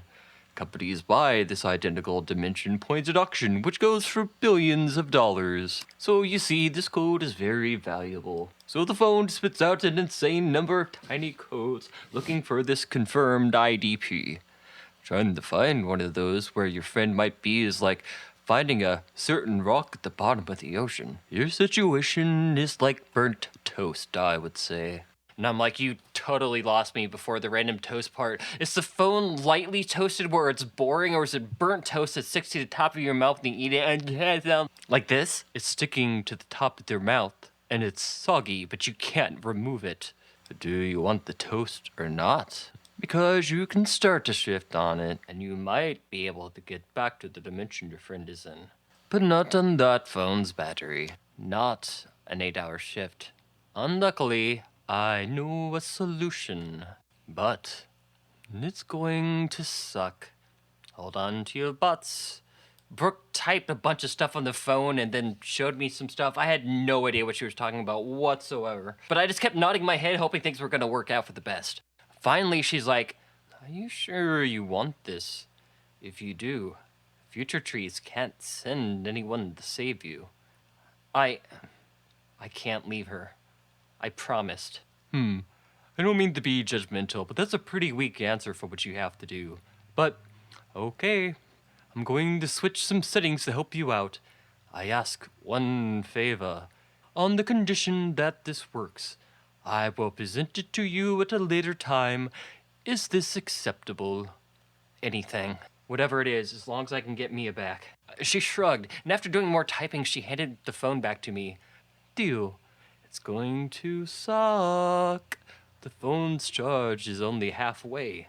You can't replace the batteries or recharge once you started a shift. I've helped your odds by changing some settings and cutting the shift in half. But you are gonna be cutting it close. I would avoid checking your cabbage feed, but don't tell them I told you that. And don't pay for verification. In my opinion, it's a scam. I squeezed the PDA so tight my hands turned white. I'll figure something out. Thanks, Brooke. I had to sit on a bus pretending I was listening to Screamo music because I didn't have my CD player. So I had to spend the entire time not listening to music on the way to Mia's house. But when we finally got there, I just jumped out and ran towards the house. And I'm not gonna lie here, I had no idea what I was doing. How was I gonna find Mia after I started the shift? A feeling of dread came over. I don't know if I'd be coming back. I didn't know if I should be coming back. But I couldn't leave her out there, wherever she was. So I get ready to start the other shift, right? And I say, here we go. And I just about start to press it, but the door opens. I was standing face to face with the real Miss McKay. What are you doing here, Rory? Miss K looked down at my shirt pocket, which held Mia's CD case. Where did you get that? And I'm like, don't worry, I'm gonna go get her. She was gonna be back real soon. I've got this. And she's like, tell me. My shoulders hung. You wouldn't believe me. You're hiding something. I was so nervous I couldn't even speak. My future self got involved in a stupid time travel scam. We earned a bunch of money for you. For us, I beat myself over the head with cabbage, but we couldn't take everything we wanted. Mia didn't make it out, but I'm gonna go back and get her. I don't think you're well. Actually, that's not what she said at all. I'm not gonna say what she said, but you get the idea. It's the truth, Miss K. I messed up, but I can fix it. Then she said, Aurore, why is there blood on your hands? You know, the blood I got on my hands from allegedly beating up the substitute teacher.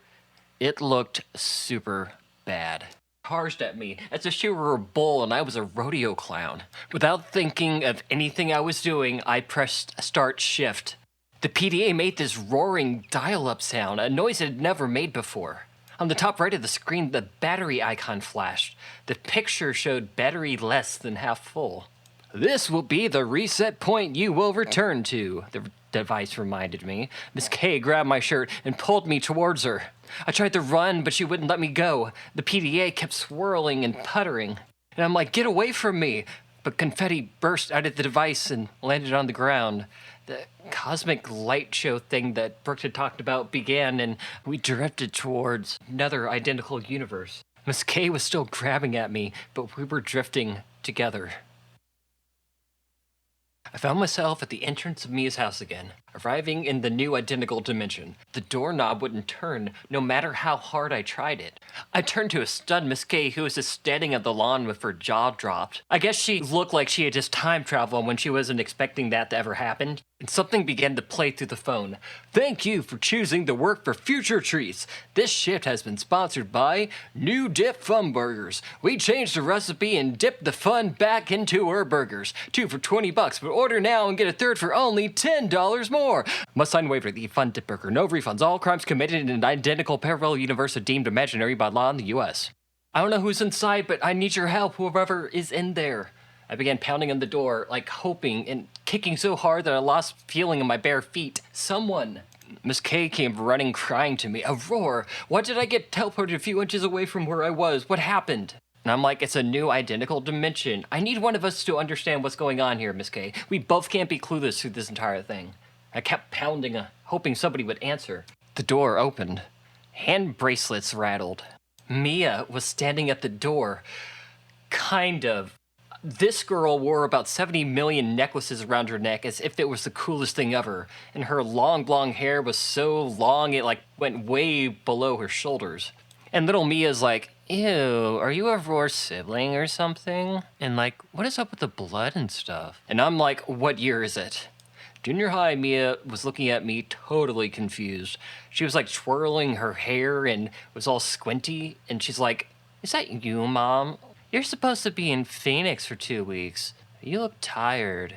And Miss K is looking at her daughter, who's now a couple years younger, and says something like, I haven't been to Phoenix for business since 1998 or something. In this identical universe, the year was 1998. 4 years in the past from my actual dimension. Then Miss K starts yelling at little Mia, why are you younger? And the other one's kind of there's only one of me, what's going on? And then they started fighting, so instead of trying to get in between that turf war, I found an order from 2002 and I tapped on it to accept it. The device spoke. It said, error 5C23WYOU. Dimensional jump mode enabled. Please authenticate and explain the rules of the shift to your other self before accepting an order. And I'm just like, what am I doing? The device showed a picture of 2 PDAs being held together with a heart between them. Authenticate. And little Mia starts getting really upset and stuff and goes if you're not Aurore, then what? Who are you? Call me a zombie or something. I don't know. It doesn't matter. You're gonna die when this shift ends anyways. And little Mia's like, what? There had to be a way to locate the other device. There had to be a way to make this crazy situation work and end. But what was I gonna do with Miss K? I couldn't get myself and Mia out of the reset point. How was I gonna get both of them out? I tried not to think about it. I searched the phone trying to figure out some way to get out of this mess, and I found something. I blurted out loud, find my phone, remembering. My future self used a program called Find My Phone to find us at the stadium. Maybe I can find the dimension Mia is in that way. And little Mia looks at me and's like, I'm right here. That's a hella weird thing to say to someone. I completely ignored her and started looking through everything, and I found it. I found a list that had all of the different identical dimensions listed on it, everywhere that I've been on every device, either to me or Azami. But I couldn't do anything with it until I authenticated, or however you pronounce it. And I was able to track down that, but my heart sank and I started screaming once the phone said, "Device found." That's my address. My mom's address, my home. Oh my, no, it can't be. Then her Aunt Bianca drives up in the van and gets out and looks at us. And she's totally confused why Miss K's not in Phoenix. She's like, "You finally quit or what?" At this point, Miss K's had enough and is like, "I need everyone in the house." Totally forgetting that it wasn't actually her house, per se, and you get the idea. And then she turns to me and is like, "Aurore, give me the deaf device you were holding. Turn it off. More people are gonna get hurt. Just give me the phone." I panicked. "I can't. I promised you something in another dimension. I keep messing up, but I'm gonna keep trying until I get it right. Trust me, Miss K." I sprinted to the van and started the engine with my keys I got from the other dimension and backed out of the driveway. I floored the gas and raced away from the house, leaving everybody on the lawn behind. After I arrived at my own house, I saw my mother lying on the sofa in the living room. She laid in the same place she had been when I left her back in 2002. She narrowed her eyes at me. I hadn't realized how much I had looked like my mom. She almost looked like a younger Azami, if that makes any sense in the universe. "Well," I whispered. "Hi, Mom." She tried to sit up. "Who are you?" "You should drink some water." Before going upstairs, I stopped in the kitchen. All the dishes were dirty and the dishwasher hung half open, half loaded. I cleaned the glass and filled it with water. I walked over to my mom, and the TV was playing at full volume and everything like it always was, but I didn't say anything. I just gave the glass of water to my mom, and she took it, to my surprise. "Why are you in my house?" "I'm here for Aurore." And then she says, "Okay." She drank the rest of the glass of water and put it on the floor. I shook my head in disappointment. I'm like, "Thanks, Mom." I went upstairs and into my old room, which, oh my god, it was full of papers on the wall held on by thumbtacks. Most of them were poems I'd written that I thought were like amazing. I ended up throwing most of those in the trash a couple years later. While I was looking at all the artistic garbage on the wall, from the corner of my eye, I saw something move.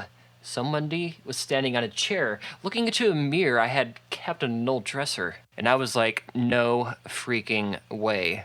There I stood, 15-year-old me, yawning, wearing a Care Bear sweatshirt that was inside out. Oh, and there was like confetti scattered all throughout the floor. "Why are you wearing like no clothes?" Rory asked, stepping down. "Who are you?" They took off their headphones. Me, as in my other self's hair, looked awful. They had cut it short, with their bangs stuck up all short and whatnot. They looked like they were conducting weather experiments. Little me looked like I hadn't washed my face in weeks, which I bet I hadn't. And I yelled, "The hell did you do to your hair?"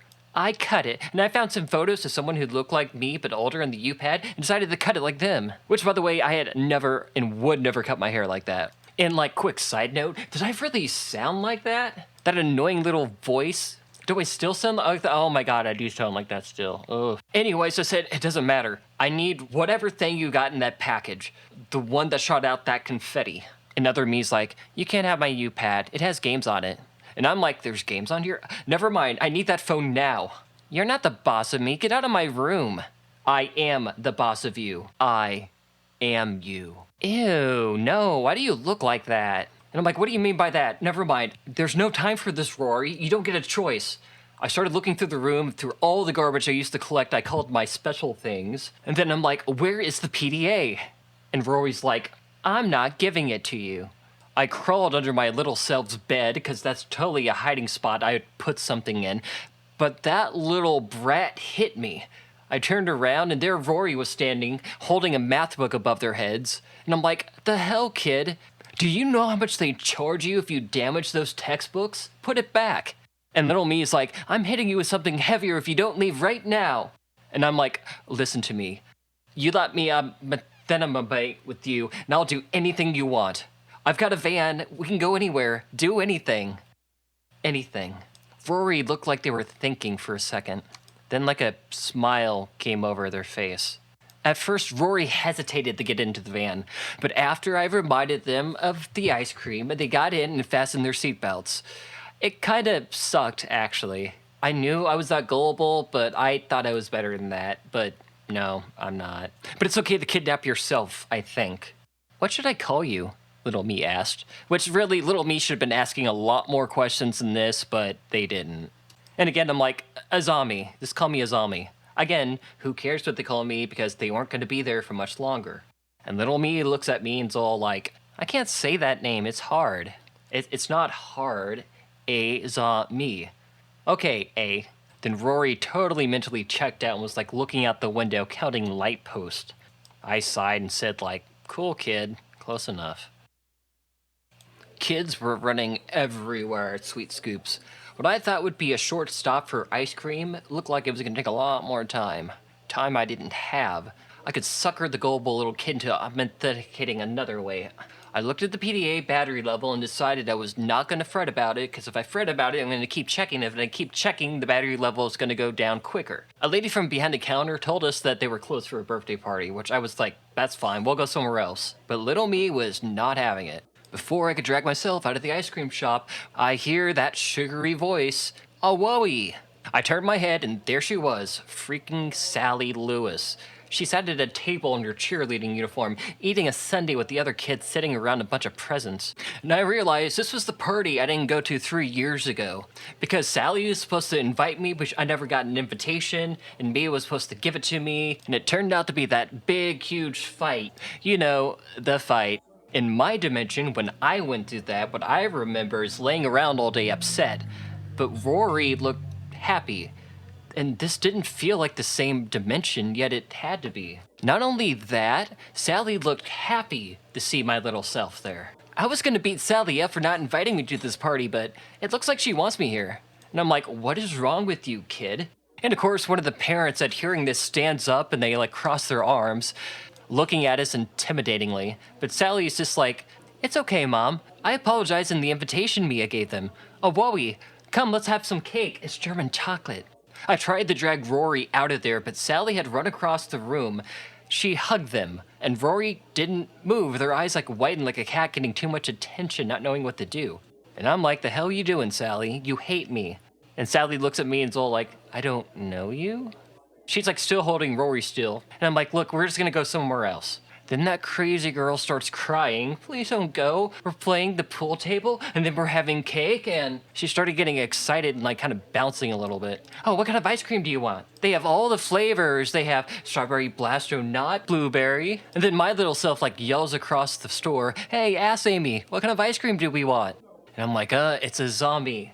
So finally, the three of us sit in a booth together, and we're all eating ice cream. You know, while the battery's draining on my phone the entire time, and the whole thing was just making me sick, and finally I couldn't just hold it in any longer. I just like got up and I'm like, they threw you against a wall, Sally, what are you? Sally just kind of like shrugs. That happened last week. I was wrong. I should have let Mia out of our fight. No big. It's okay to make mistakes. She took like a giant bite of ice cream and she had ice cream all over her face. I'm glad you showed up. I didn't think you'd ever talk to me again. Which, by the way, in the real world, I have not talked to Sally ever again. I tried to drink some water on the table, but it wasn't water. It was, I don't know what it was, but it was totally gross. And I spit it up, and like Rory starts laughing at me like wildly, and everyone's like having a good time. And like this feeling came over me that I don't know how to describe as I watched them interact, watching my little self act like a normal kid, eating ice cream and telling silly stories about floppy disks failing with their homework lost on it. I can't even describe what I was doing at that age. Not those things. If I told you, there might be some intervention sort of thing to happen, so I'm gonna keep it here in my mind. That's where all the fun stuff lives. That train of thought led me to thinking that I wasn't gonna get to experience that kind of life after the shift. There was no way to bring Mia back without winning the job, and I had to kill that younger version of myself. That thought turned my stomach. I already made my choice, though. There was no going back now. I tried to get out of there and get into the bathroom, which I have a stall I like to go to and cry sometimes for the fun of it. But Sally wasn't able to get out. Somebody stood in front of her table. Bianca stood at the table, smiling. And not a friendly smile. Her mouth might as well have been a machine gun.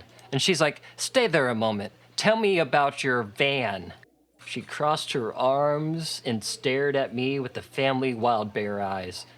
Little Maria, Mia stood next to her. Tell me about the sunset. And of course, that is the time that little me decides to pick a fight with little Mia. Where's my invitation, Maria? And little Mia's like, I gave it to you at lunch on Friday. She looked down and away. And Rory shouted, you didn't. And then little Mia says, that's a stupid haircut. And next thing everyone knows, they're shoving and like throwing fists. Ice cream is flying everywhere. And of course, all the other kids think this is awesome. And they start in, and just long story short, everybody was fighting and there was a lot of ice cream on the floor. I had to find a way to get out of there and get to Mia.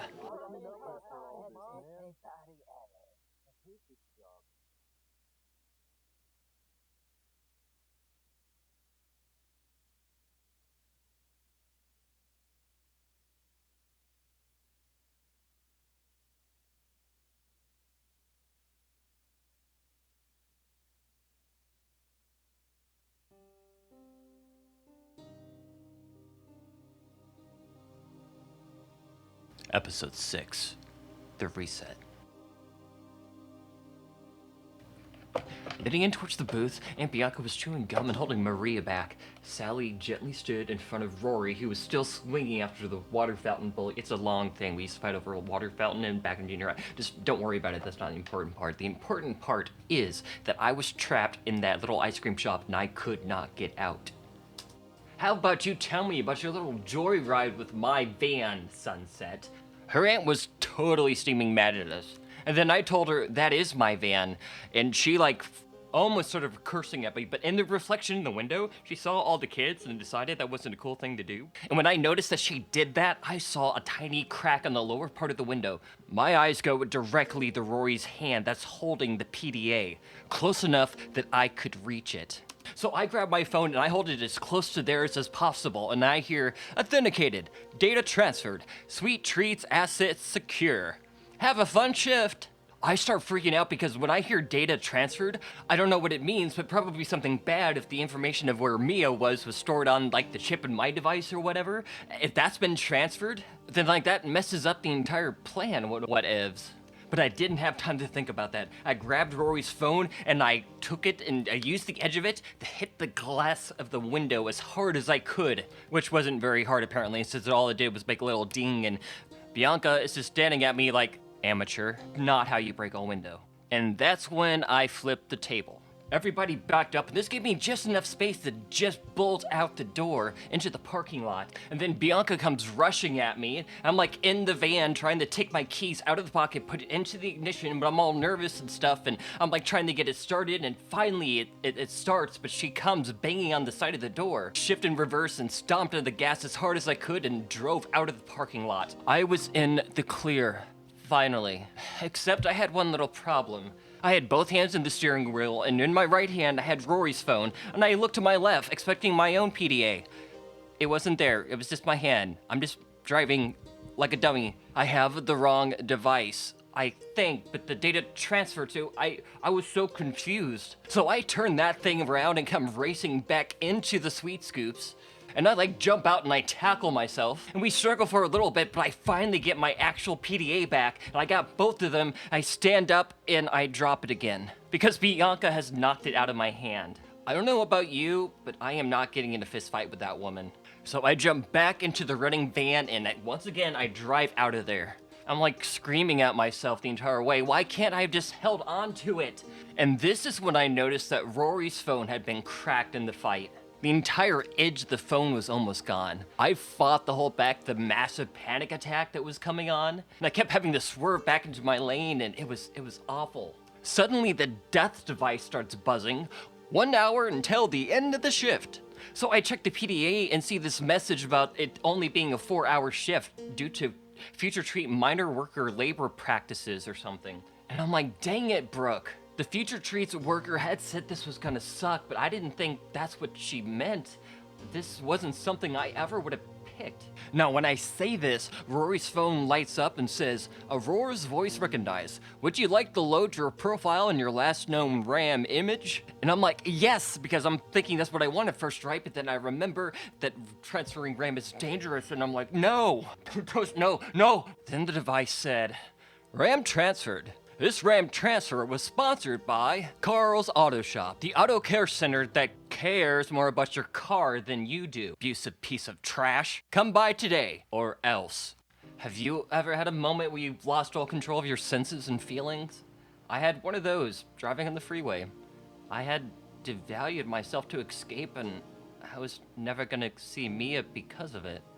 I couldn't even feel the wheel in my hands. I barely existed at that moment. I pulled over and started just like ramming my head into the steering wheel over and over again, screaming into the void. I messed up. I couldn't do it. I was screwed.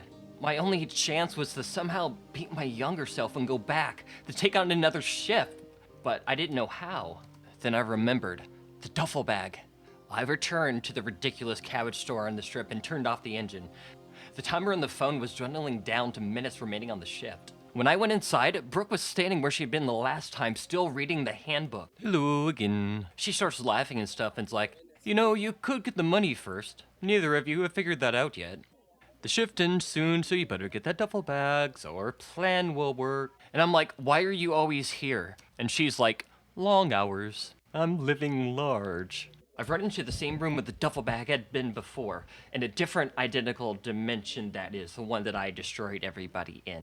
Then Brooke thinks to remind me, and she's like, oh, yes, your younger self is here also. Slow poke. And yeah, she was right. Little me standing there, holding the future treats duffel bag of money. Please, Rory Bake, don't tell me you also thought about taking the money and hiding it so we had more time to figure out what to do.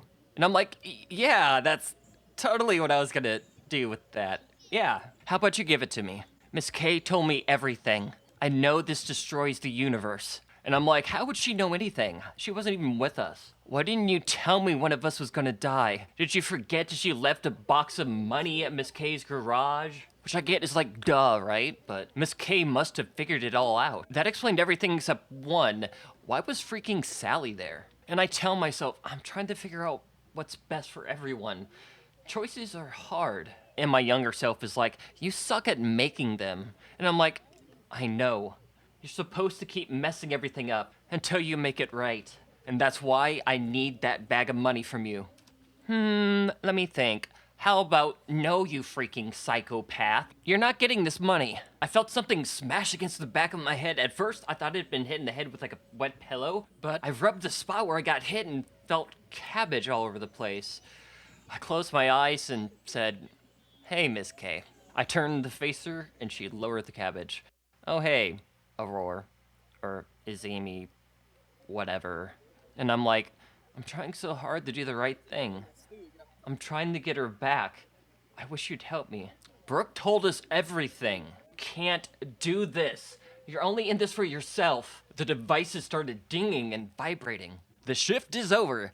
Get to the reset point. Sponsored by Carl's Auto Shop. If you don't change the oil today in your car, we'll do it for you. See you tonight when you're in your bed asleep. I turned and faced my old self, and I told them, I'm not in this for myself. And I leaped towards Rory, who's now making a mad dash with Sally out towards the back exit.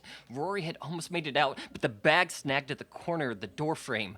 They tried to clear the frame, but it wouldn't let it go. I grabbed the bag and I pulled. The next thing we know, we're in a tug-of-war match, pushing and cursing and trying to get the bag. And I'm like, can you stop hitting me with cabbage, Miss K? You're making a mistake. Then the bag slipped out of my hand, but as it did, I heard something fall to the ground.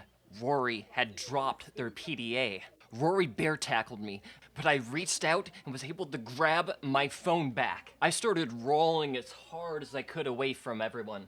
All the years of stop, drop, and roll in elementary school had actually finally paid off. I rolled so hard that my skin was raw and burning on my elbows, but I didn't care. I pulled out the phone and found the previous order as fast as I could. I backed away out of the room, and everyone starts coming at me. I've got freaking Sally and Rory and Miss K tugging at me, trying to get the device back. And finally, a message appears on the screen. RAM transferred. Travel to dimension 7082734. I hit confirm so hard that my finger jammed, and the phone starts speaking in a different voice. Confirmed, Rory. Traveling to dimension 7082754. Don't forget to drink some water. I freed myself from everybody and ran as fast as I could, just in time for the phone to take me away. I fell hard to the floor and I started blinking. The store looked more modern than it had in the other dimension. And I heard a voice from the other room. I got both phones, And I'm like, you bet. Good job. Then the PDA's like, welcome to 2002. Special code successful. A similar dimension that has matched your request has been loaded. This dimensional jump has been sponsored by Carl's Pet Escort Services. Let Carl walk your pets for you while you make deliveries. Doesn't matter the pet, we'll take care of him. Carl's Pet Escort Services. We'll even take special care of your car for you. And I'm like, is there any way to turn off those annoying commercials? And Brooke was like, no, that's how they pay the rent. Don't forget our plan. Oh, Mia said to tell you that she's at home if you ever came around. I got out of that room and started up that van so quickly. And when I got there, I started pounding on the front door over and over again. And thank God, there she was. The actual Mia standing there with the curly side part and instantly had an eye roll at looking at me. Aurore. So good to hear that wonderful sarcastic voice thing she always does. I didn't think I would see you again. And I'm like, I don't know how to even tell you. The cabbage lady got me here. Mia, you were right. I need to stop beating myself up. Because at the end of the day, I'm all I have. I'm no good if I'm black and blue. I can do things. Like finding a way to see you again. I can live without you, but I don't want to. I'm gonna hug you if you'll let me. And she says, I was wrong. Back at the reset point, I shouldn't have pushed you like that. This was all wrong. You punched a hole in my wall, and we're about to kill an entire universe worth of people again. I don't want to live without you either. Let's burn this dimension. I tackle hugged her so hard. I held my face close to hers, holding onto her with everything. I want to learn how to function with you. I lost you. It's hard to explain I lost myself too, and I'm here because we have to act now, together. She's like, what's wrong? And I'm like, I don't know how this is gonna end. The next choice we make is gonna be hard, like Brooke said, but we need to go. And you've got to trust me for once, not to slam the door, or drop the phone, or it's everything. We have to tie up your mother. And Mia's like, I'm not into that. And I'm like, you also lied to me about Sally Lewis's birthday party. She totally did invite me. No, she didn't. And of course, she looks down and away. That's a fight for another time. Our time. It's finally our time. We need to get back to the reset point and take the duffel bag back so we can escape. Steal back the duffel bag from whom, your future you? Why are we tying up my mom? That's weird. And I'm like, it's okay, she hit me with cabbage. Everyone's trying to do the right thing here.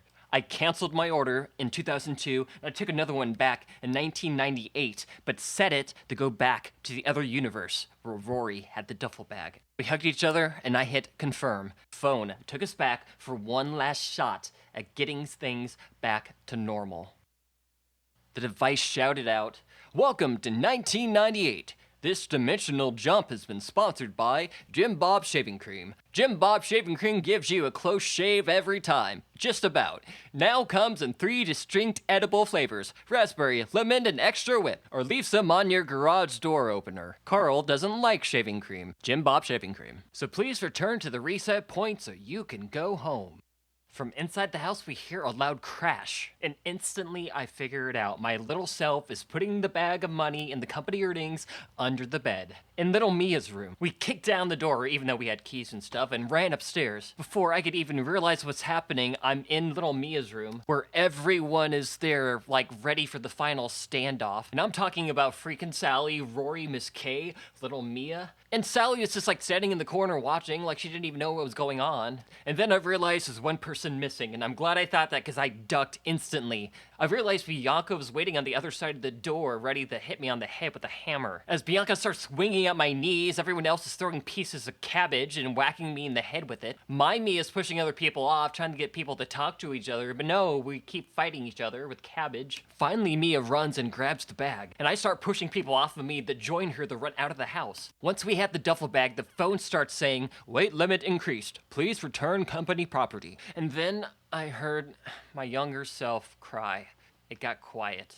They knew what was about to happen. Suddenly, everybody charges at me. I slam the door, and I'm holding it shut as they're trying to push it open, and everybody's screaming and yelling. And I shout to myself on the other side of the room, "Hey, I'm sorry, kid. It's just the job. Only one of us can get out. It sucks, but I gotta go." But everybody else is still screaming, "Let us out, let us out." And I'm like, there's no other way. We need 3 of us to get out of here. That's the only way we can return things to normal. But they kept kicking and pounding, trying to move us away to escape. I pulled out my other phone. The other phone had the same message, but the weight limit increased. I closed my eyes. I thought about the last time I saw my older self. The look on their face. And there I was, taking everything out on myself again. Hoping by doing it things would get better again, but I'd done this before. I'm pretty sure my entire life, actually. Have you ever had a moment you realized you had to do something hard? I had that moment then, and I decided to face it. I'm like, enough. And Mia stood up baffled, and I walked away and threw down my phone. The door opened, and I motioned for myself to come closer. "Okay, little one," I said. "If you have a better plan, I'll go with it. Maybe I don't need to fix all my mistakes." The phones in the duffel bag issued an audible warning. "Reset and return the company property now, or face the consequences. You will be destroyed. There is no escape. We care." And Miss K tells me that the young ones should be the ones who get out, and the older ones stay behind. That way the younger ones can learn from everyone's mistakes. And Mia grabbed my hand and squeezed it, saying yes and stuff. So we gave them the bag. We all stood in the corner of the room. Rory's fingers were hovering over the screen, and they were looking at Sally and Maria. The duffel bag began to buzz and an alarm sounded. "The universe will be destroyed with you in it."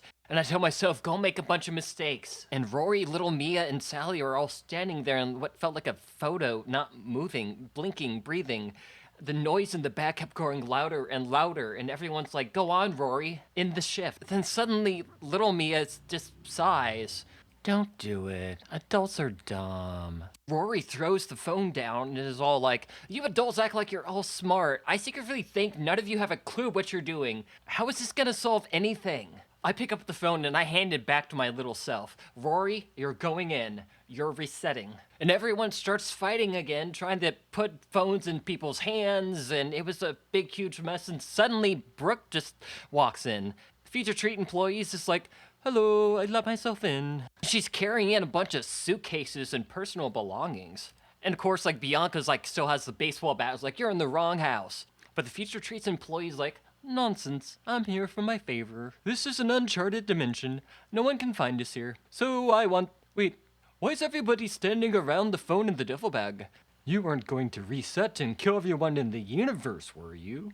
I mean, that is kind of a jerk move. The realization hit in, and you realized you didn't have to end the world. I hinted pretty hard.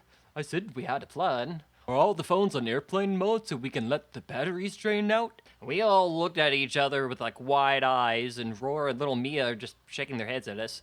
And I'm like, "Yeah, that's what we did." I had a thought then about being stuck in 1998, and I guess that was kind of cool. It could have been a lot worse.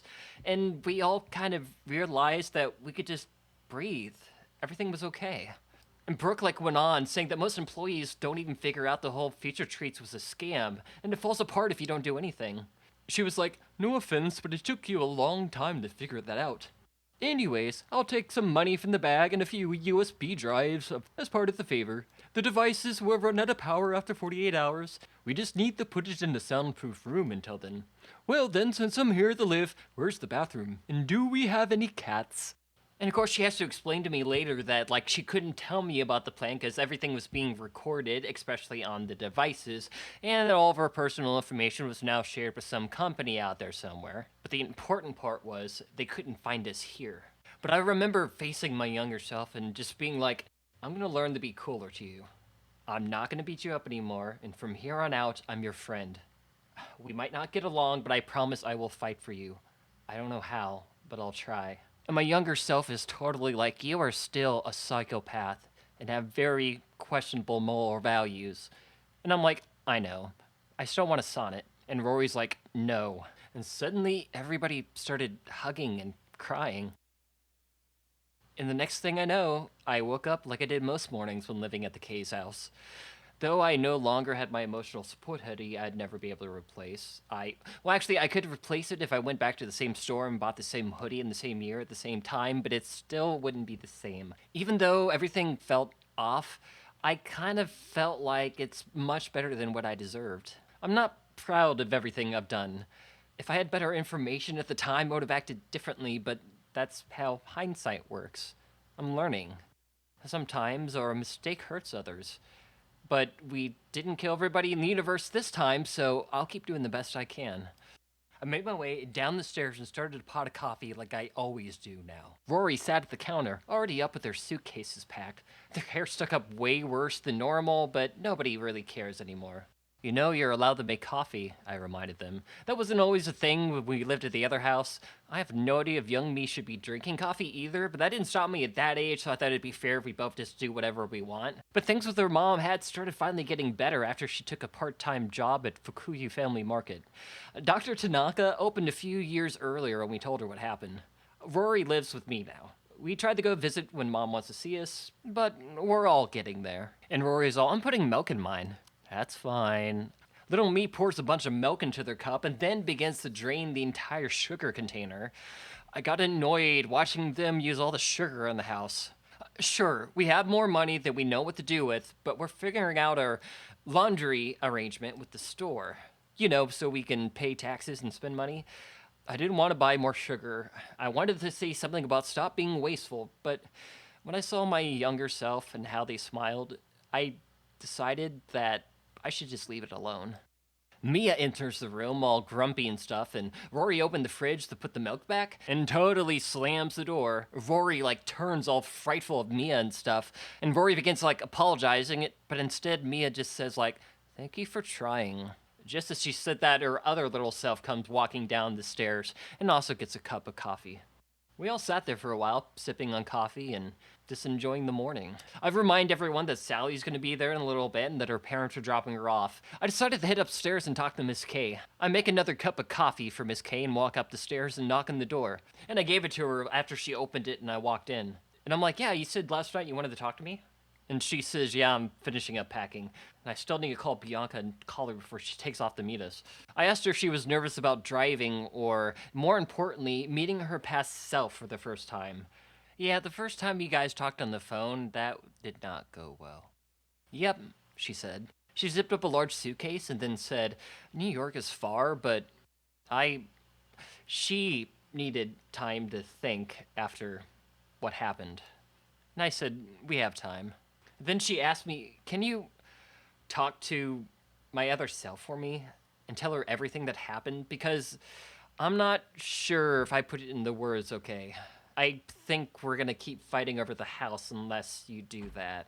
I told her I would try, and that's why this conversation is happening. Sally's parents rang the doorbell and everybody went downstairs to meet them. As everybody was getting ready for the trip and stuff, I put my hand on Mia's shoulder as she was still eating breakfast. I told you things were gonna get better. I felt it was a good time to break into the cupcakes that we had made the night before. We took our large, fluffy one with pink frosting and took a large bite. Mia stole a bite from the other side.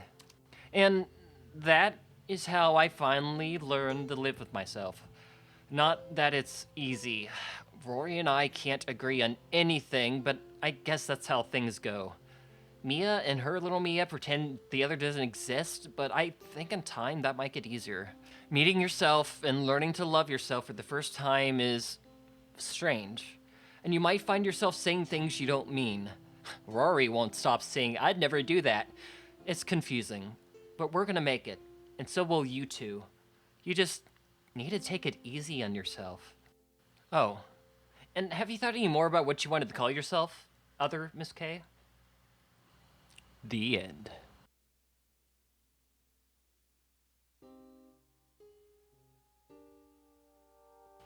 Thank you, listener, for listening to this retelling of the Aurore Reset.